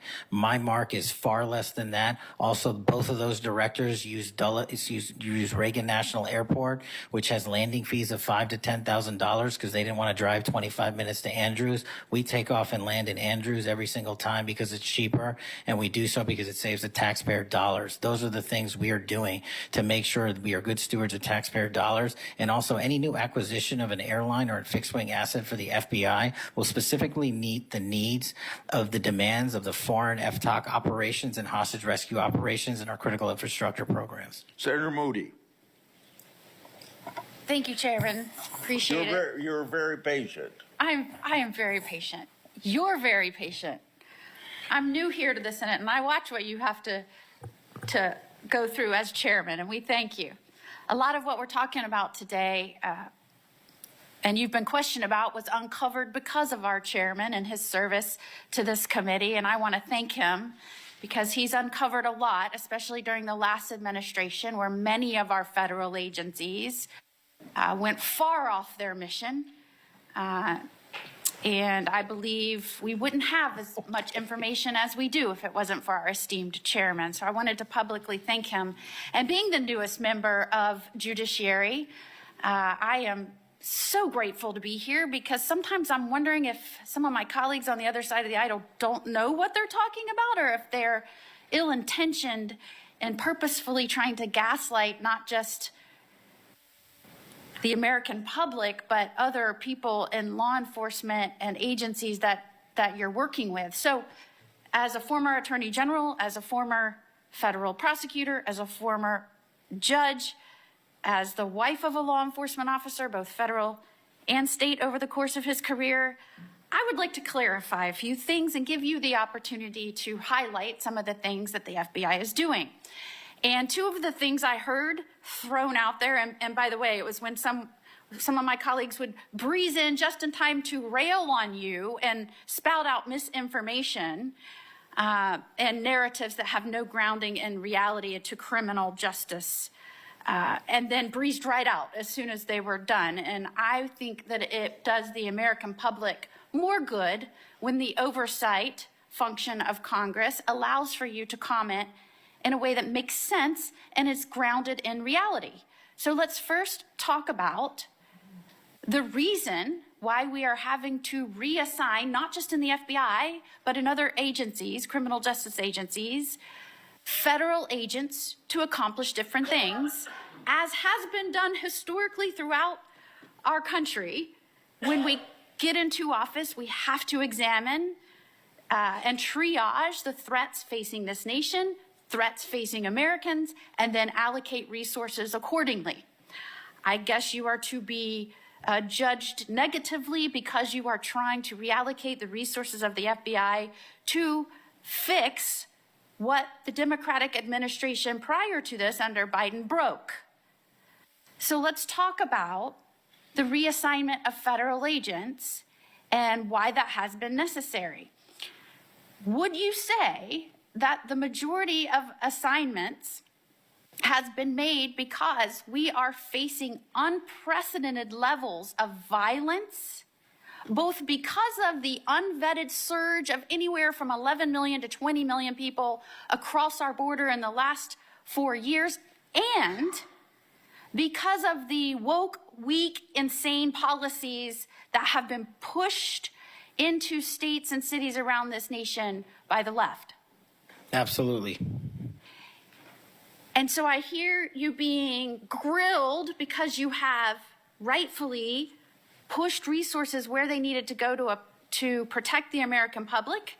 And I have heard you questioned that you are in some way, and I'm going to use their words, which I don't believe is grounded in reality, that you are going to lean on local and state agents to do the job of the FBI.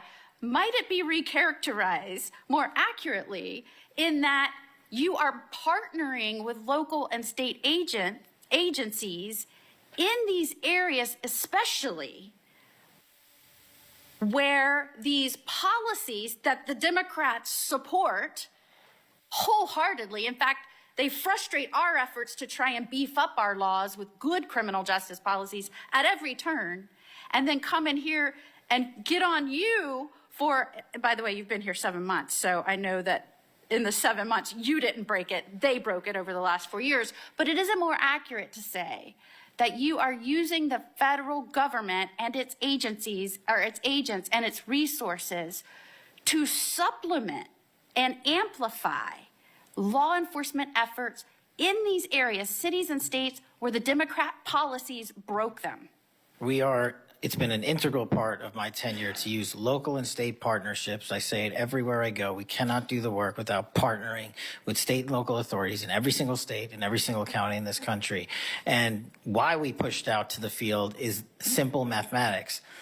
While the FBI had a bloated bureaucracy in Washington, D.C., nearly 1/3 of the FBI's workforce lived and worked in the national capital region. 1/3 of the crime doesn't happen here. So I made the simple decision to move them out where the crime was happening in the field, to move out field agents, to move out intel analysts, to move out program managers. And by the way, that's what they all want to do, go out in the field and do the work. And no one's going to be punished for going out in the field and doing the work, and no one's going to be punished for wanting to stay at headquarters and help. But we needed a reallocation of assets, and that's what we did. And from your experience, both before and now in office, have you found that many of these nonprofits have done work to undermine the stability and security of cities? Those matters are very much ongoing, and hopefully we can report the results soon. And I don't mean just those that may have aided and abetted or supported criminal acts. Those absolutely should be investigated and pursued to the fullest extent of the law.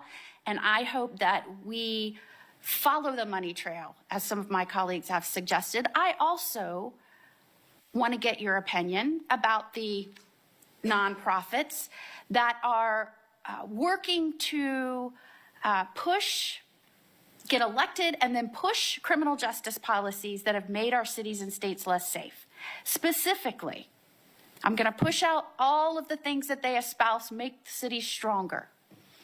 No cash bail. Try not to charge crimes. Don't call people offenders or felons or rapists or drug traffickers.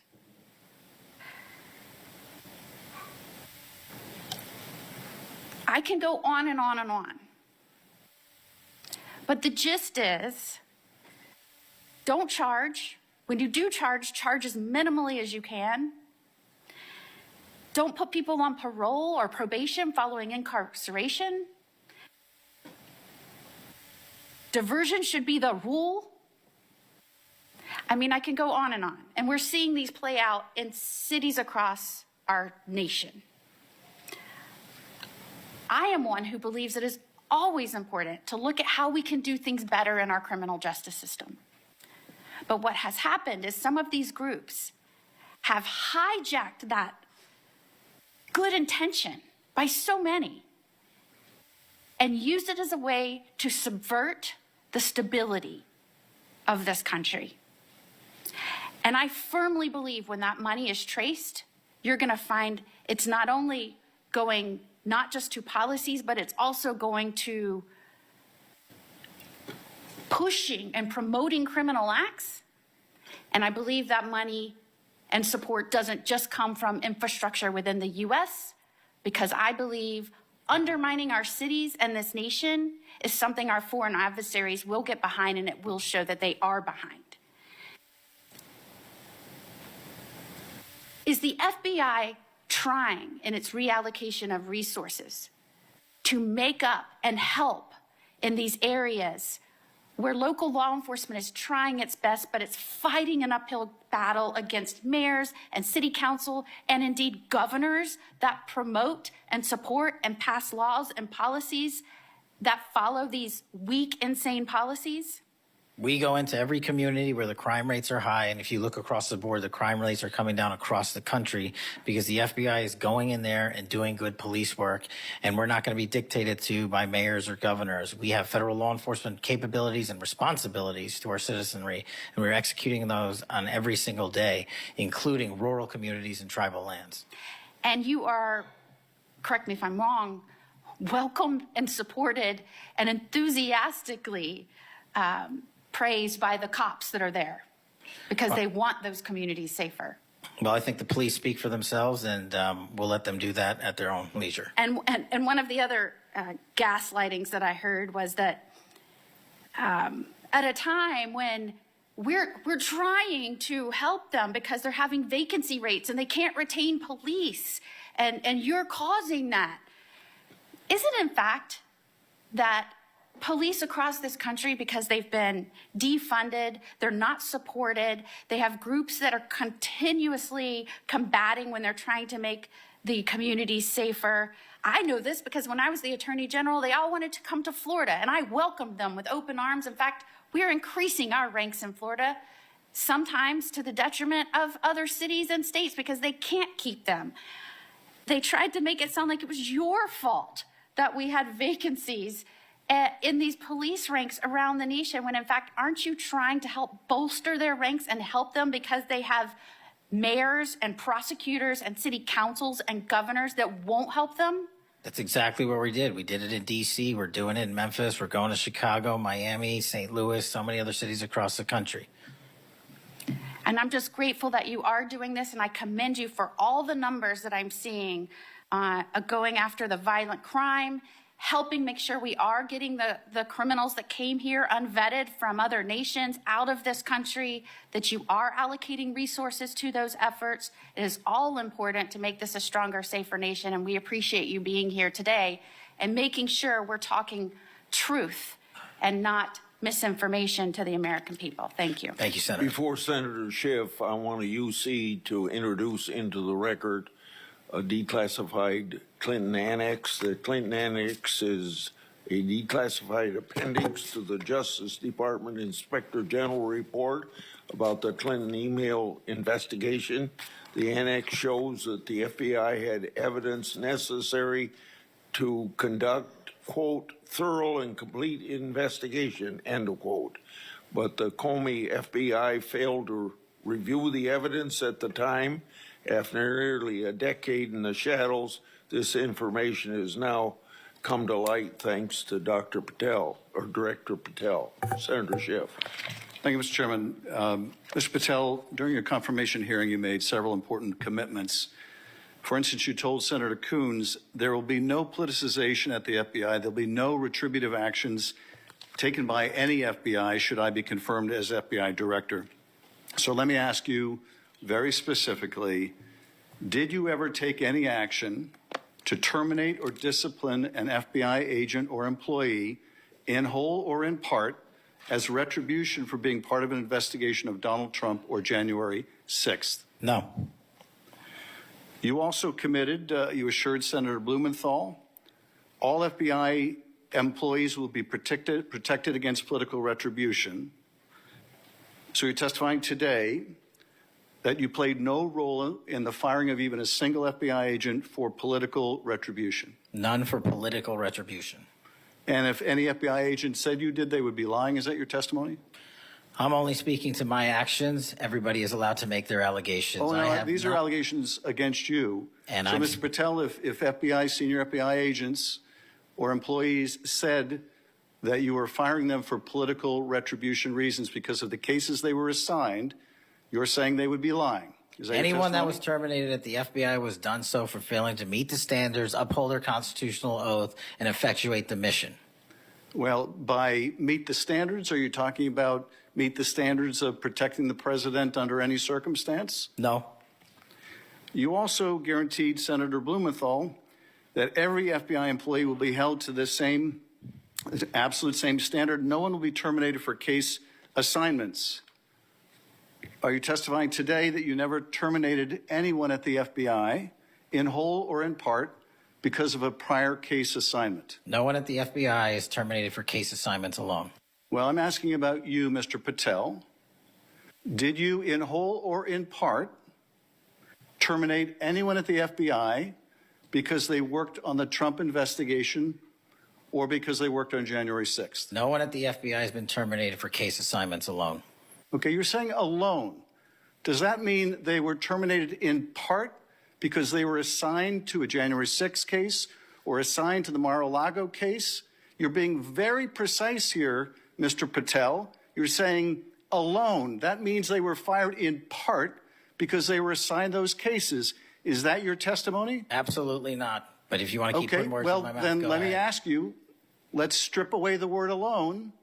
Did you terminate or participate in any discipline of any FBI employee in whole or in part because of their work on an investigation of Donald Trump or January 6th? Yes or no? Any terminations at the FBI by employees. No, I'm since asking you a very specific And I'm question. going to answer the question, but you don't like the answer because it's the No, truth and it guts want your an answer to my narrative. question. I don't want an answer to someone else's question. So let me just be precise, and I ask for a yes or no answer. Did you ever terminate or discipline an FBI employee in whole or in part because they had been assigned or worked on an investigation of Donald Trump or January 6th? FBI yes or no? employees are only terminated Yes if or they no, fail Mr. to uphold Patel? their oaths of Yes or office no? and duty. You're not at the answering my FBI question. You're I don't not have to answering my answer your question yes or no because you're setting up a trap so you can have a media I'm narrative. not setting up a trap. And I'm not unless- giving it to you. Unless it's true that you fired people. People in have whole been or in part terminated at because the they- FBI who fail to uphold You're the assigned standards to. that the FBI requires them to uphold. Did you tell anyone at the FBI that all FBI employees who they identified who had worked on cases against President Trump would be removed from their jobs? Did you tell that to someone at the FBI? Say that I would remove people for case assignments? That people that were identified as having worked on cases against President Trump would be removed from their jobs. Did you tell that to someone at the FBI? People are not removed Just for case answer my assignments. question. Just answer my question. Did you tell that to someone? People are not removed for case No, assignments. you're not answering my and question. And I would Mr. never Patel, tell anyone. Did you tell someone at the FBI that FBI employees identified as having worked on cases against President Trump would be removed from their jobs? Yes or no? Did you tell someone that? I would never tell anyone at the FBI that they're being removed for basically their case assignments. Okay, so anyone who said that would be lying. Is that your testimony? Anyone can say whatever they want. No, I know, but you're saying they were a liar. I'm telling you what I said. Because this is in the complaint against you, Mr. Patel. So you're saying Mr. Driscoll and others are liars? I'm not going to address the complaint in the ongoing Okay, well then let me ask litigation. you, have you ever told anyone at the FBI that the FBI tried to put the president in jail and he hasn't forgotten it, and that your job depended on the removal of agents who worked on cases against the president? No. Did you ever tell anyone that? No. Okay. Did you ever tell anyone that you knew these summary firings you were undertaking were illegal, likely illegal, and that you would be sued and later deposed? Do you ever tell anyone that? No firings at the FBI or terminations were done for anything other than justified Do you ever cause. tell anyone that, Mr. No, Patel? Why don't you no answer my question? terminations at the FBI were ever done in my tenure for anything other than failing Did you ever to tell uphold anyone their that, oath of Mr. the Patel? You willing to office answer or the their- question? The FBI. I guess I you're have not willing to answered answer the it. question. So let me move on. Let me move on to the Epstein files. You said you're the most transparent FBI director in history, so I'm going to put you to the test. In 2024, you were asked by Glenn Beck about Epstein's Black Book. And you said, he asked, who has Jeffrey Epstein's Black Book? And you said, Black Book, FBI. And he said, but who? That is, I mean theirs. And you said, oh, that's under the direct control of the director of the FBI. That's what you said. Was that true, Mr. Patel? I'll rely on you quoting it accurately. I did that a couple Was of it years true ago. what you represented to Mr. Beck and the president's supporters out there, or were you lying? Was it true that the Black Book, Epstein's Black Book, was in the possession of the FBI director? The Black Book was in the possession of the FBI. Okay, so now that you're the FBI director, you have possession of the Black Book, right? That index has been released.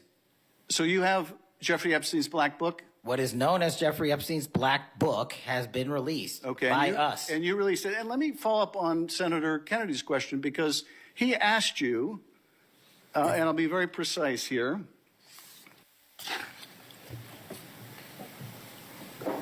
You've seen most of the files. Who, if anyone, did Epstein traffic these young women to besides himself? And you said himself, there's no credible information, none. If there were, I would bring the case yesterday that he trafficked to other individuals. And Kennedy, the information we have again is limited. And Senator Kennedy said the answer is no one. And you said for the information we have. So is it your testimony today that in all the Epstein files, that Jeffrey Epstein trafficked no one to anyone but himself? Is that your testimony, Mr. I never said Jeffrey Epstein didn't traffic anyone else. Did he traffic any young woman to someone other than himself? That was Mr. Kennedy's question, Senator Kennedy's question. The information that 3 administrations have had access to have made determinations that there are no investigative leads that were credible to prosecute and investigate any others. I'm specifically I'm asking stating you whether we it's were your working testimony today. Well, you just read it, and I said it 10 minutes ago, so let the record reflect my testimony. I just want to make sure there's no misunderstanding, because there are victims like Virginia Guifer who have testified otherwise, who have said otherwise, and you're telling the American people today that the Epstein list is a single name and it's Jeffrey Epstein. That's what we're to believe? That's not what I'm saying. That's what you're saying, and you can say whatever you want. Let me ask you this. When Todd Blanche went to interview Ghislaine Maxwell, she said, but did I think these guys were coming for that? I really don't. If you met Epstein, there's no way that this cast of characters, of which it's extraordinary, and some are in your cabinet, who you value as your co-workers, and you know would be with him if he was a creep or because they wanted sexual favors. A man wants sexual favors, he will find out. They didn't have to come to Epstein for that. And the next question Todd Blanche, the president's former criminal defense lawyer, asked is not who in the cabinet, who are you referring to? His question is, so when's the last time you think you were with Mr. Epstein when he got a massage? So let me ask you, who are those cabinet members that Ghislaine Maxwell is referring to that, that were part of this cast of characters associated with Mr. Epstein? Who are they?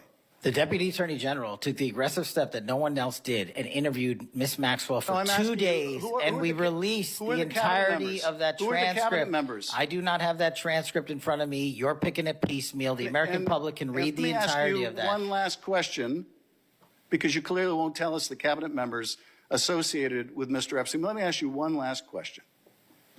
And that is, right after she gives this testimony, in front of an FBI agent, among others, she's transferred to a minimum security prison not suitable for a sex offender like herself. Who made that decision and why? The Bureau of Prisons. The Bureau of Decisions made it in prisons. The Bureau of Prisons decided on their own, without any consultation with Blanche or anyone else, that they were going to suddenly, after this interview, completely unrelated to this interview, completely unrelated to anything she said, move her to a prison not suitable for a sex offender. You want the American people to believe that? Do you think they're stupid? No. I think the American people believe the truth, that I'm not in the weeds on the everyday movements of inmates. Not in the weeds? What I am doing is protecting this country, providing historic reform, and combating the weaponization of intelligence by the likes of you. And we have countlessly proven you to be a liar in Russiagate, in January 6th. You are the biggest fraud to ever sit in the United States Senate. You are a disgrace to this institution and an utter coward. I'm not surprised. I'm not surprised that you continue to lie from your perch and put on a show so you can go raise money for your charade. You are a political buffoon at best. Well, you can take an internet troll. Take it to the bank that the FBI is protecting this country and the state and citizens of California. We are bringing historic reform. Point of order. But all you care about is a child sex predator that was prosecuted by a prior administration, and the Obama Justice Department and the Biden Justice Department did squat. And what did President Trump do? Bring new charges courageously. And what have we done? Chairman, you said take I'm the control most of this transparent situation. FBI director in history. Take control of this 33,000 pages of information to you. I challenge you to say anything credibly to the truth. Go ahead and run to the cameras where you want to go now. Both of you be quiet. Before I go to Senator Tillis, without objection, I want to introduce into the record the Durham Annex. The Durham Annex is a declassified appendix to John Durham's report about Crossfire Hurricane. The Durham Annex contains information exposing a reported Clinton campaign plan to falsely tie President Trump to Russia. For years, I've fought to assemble and publicize all the facts heretofore unknown surrounding Durham's investigation, Crossfire Hurricane, and related matters. The Durham Annex was declassified large part because of Director Patel. Senator Tillis. Thank you, Mr. Chairman. And Director Patel, thank you for being here. I've actually admired the way you've tried to keep your composure over the course of this. Kind of reminds me of an old Far Side comic that said the floggings will continue until morale improves. The last one I just coach you on, don't take the bait, because they're going to use that discussion between you and Senator Schiff, as you've suggested before, to raise money. Just sit down in the quiet confidence that you're doing a good job. Real quick, in less than 30 seconds, give me your resume again on why you're qualified for this position. Thank you, Senator. I served as a public defender and national security prosecutor. I tried over 60 criminal trials to verdict in state and federal court. I served as the lead investigator in the House Intelligence Committee and the counterterrorism expert there, unfolding the Russiagate investigation. I served as the head of counterterrorism for a presidential White House. I served as the deputy director of national intelligence at the Office of Director of National Intelligence, overseeing our 17 intelligence agencies. I served as a chief of staff to the Department of Defense and the Secretary of Defense, overseeing a $2 trillion financial equity flow, and also defending the homeland and providing for our no-fail mission. We could drill down in details, because I've studied that record, and I think you should be very proud of it. I just did that for the benefit of the liberal media that just keep referring to you as a podcaster, I think, and I appreciate you giving me that resume. Is a good body of work. It's why I supported your nomination so strongly when you were before this committee. Really quickly, too, on the events of last week and the sad death and assassination of Mr. Kirk, I seem to recall that Mr. Zinn, I think, was the first person of interest. He was reported to be saying, "I shot him, now shoot me," or something to that effect. Would that have more or less, and your job is to calm the tensions, right? There were people running all over the building. People are afraid over there. Could it be that because you were in possession of some of that information that maybe you did just characterize as getting our man, that maybe that's what led up to it, if those facts are correct? What led me to that is to the eliminate subjects, but also we were in a period with inside of 24 hours where we didn't know who the shooter was. Well, that's why I asked, because people are forgetting that this man was reported to have been saying, "I shot him, now shoot me." They're also forgetting that he brought in an attorney and said that he'd fabricated the claim to draw attention away from the actual shooter. And he went on to get multiple charges for possessing child pornography and sexual abuse material on his phone. So I'm just saying that it just seems to me that in the moment, maybe you should have used different words, but I can't imagine that the amount of time that we've spent on that subject in the hearing today. But I think it's because they're really worried that they're another punchline to an old joke. Your work, it's working in practice, but it's not working in their theory. They haven't heard you, so it's working in practice, but not in theory. They haven't heard you say multiple times that you've plussed up FBI resources in every state. They haven't heard you when you've talked about year-over-year comparisons for results. I don't care how many people you have at HQ, as long as you keep producing those results and they're good. They need to be sustained. Now, I am a little bit concerned about the deployment of National Guard troops to dangerous cities, but you keep on mentioning something I'm going to go back to in terms of joint task forces. You also did a great job of explaining why you think you should save money and go out and fly out of an airport versus an easy trip across the Potomac to National. I love all those responses. I'm not going to repeat them here. But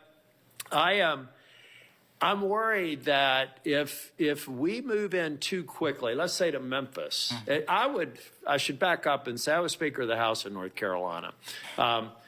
And I would consider it a personal failure on the part of state leadership if they have to call in federal resources to do their job beyond what they do every day. And that's promoting joint task forces. I've seen ATF, DEA, FBI. I've been in the briefing rooms at 3 o'clock in the morning about to go and do a 55 no-knock warrants on bad people. You all do that every day, and thank God that you are. It looks like we should plus it up in a few cities. I'd rather use the money to deploy National Guard to just continue to leverage what you're already doing well. And I compliment you because I've got to believe it's a lot of these joint task forces that have increased the apprehension and charging rates. So thank you for that. But do you agree that at the end of the day, if we're going to have a sustained impact on crime, whether it's Memphis or any other city, that we've really got to enable, empower, and continue to support the men and women on the ground there every single day? 100%. Thank you. I think that your cost-benefit mind needs to go into, if I'm about to deploy this many National Guardsmen to a city, what does that cost? And what would that look like if we were plowing that cost of deployment into ongoing, I believe, joint task force, which are working very well. They're working well in North Carolina. So I'd like you to look at it. Now I'm going to move on.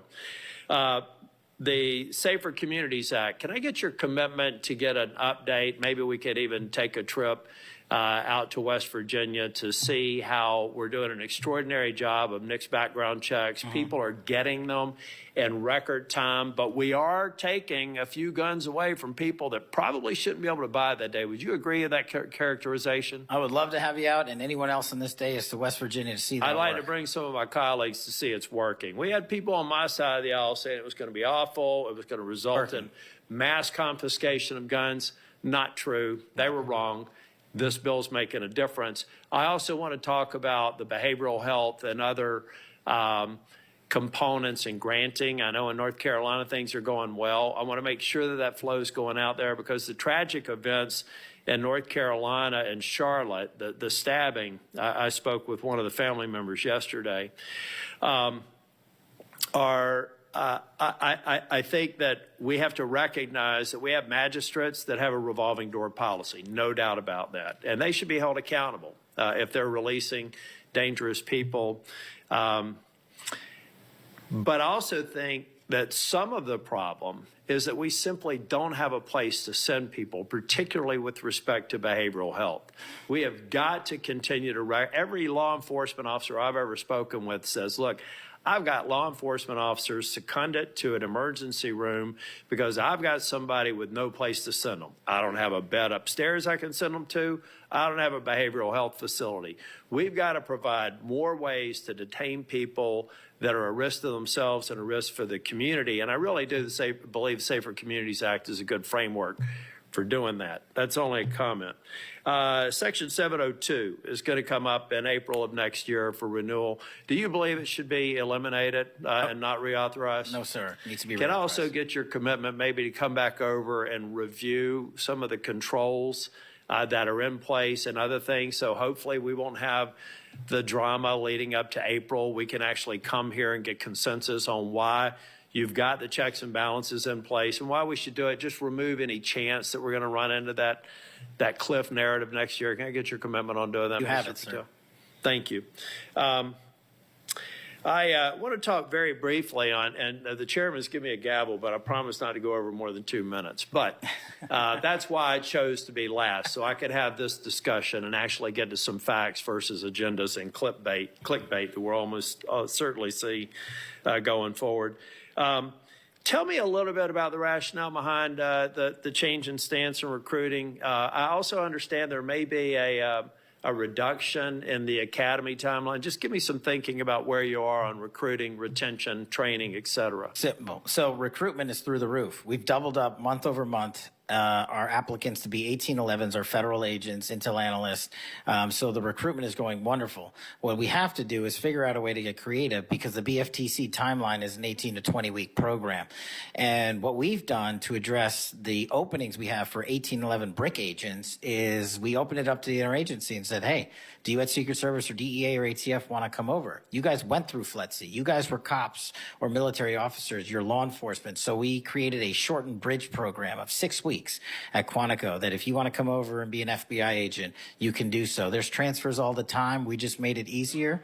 And we're also recruiting police officers who might not have a college degree. But in my opinion, that does not disqualify them from serving our community. So we're welcoming them. It's a rigorous application process. It's just one item.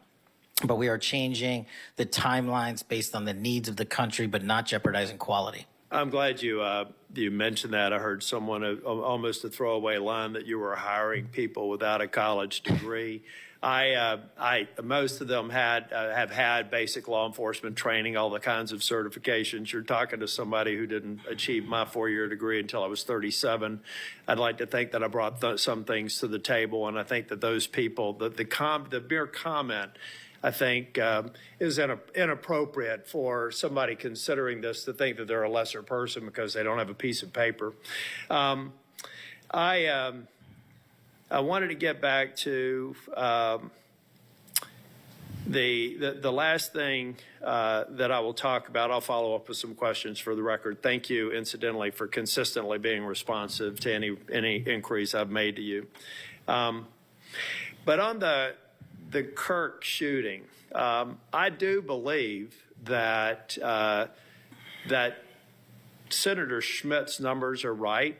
There seems to be a disproportionate number of voices on the left that are celebrating the assassination of a CEO or celebrating the assassination of someone in Mr. Kirk's case that I disagreed with probably about half of his positions. But I felt like he was a good voice in engaging young people, and that's a start, as long as we can do it civilly.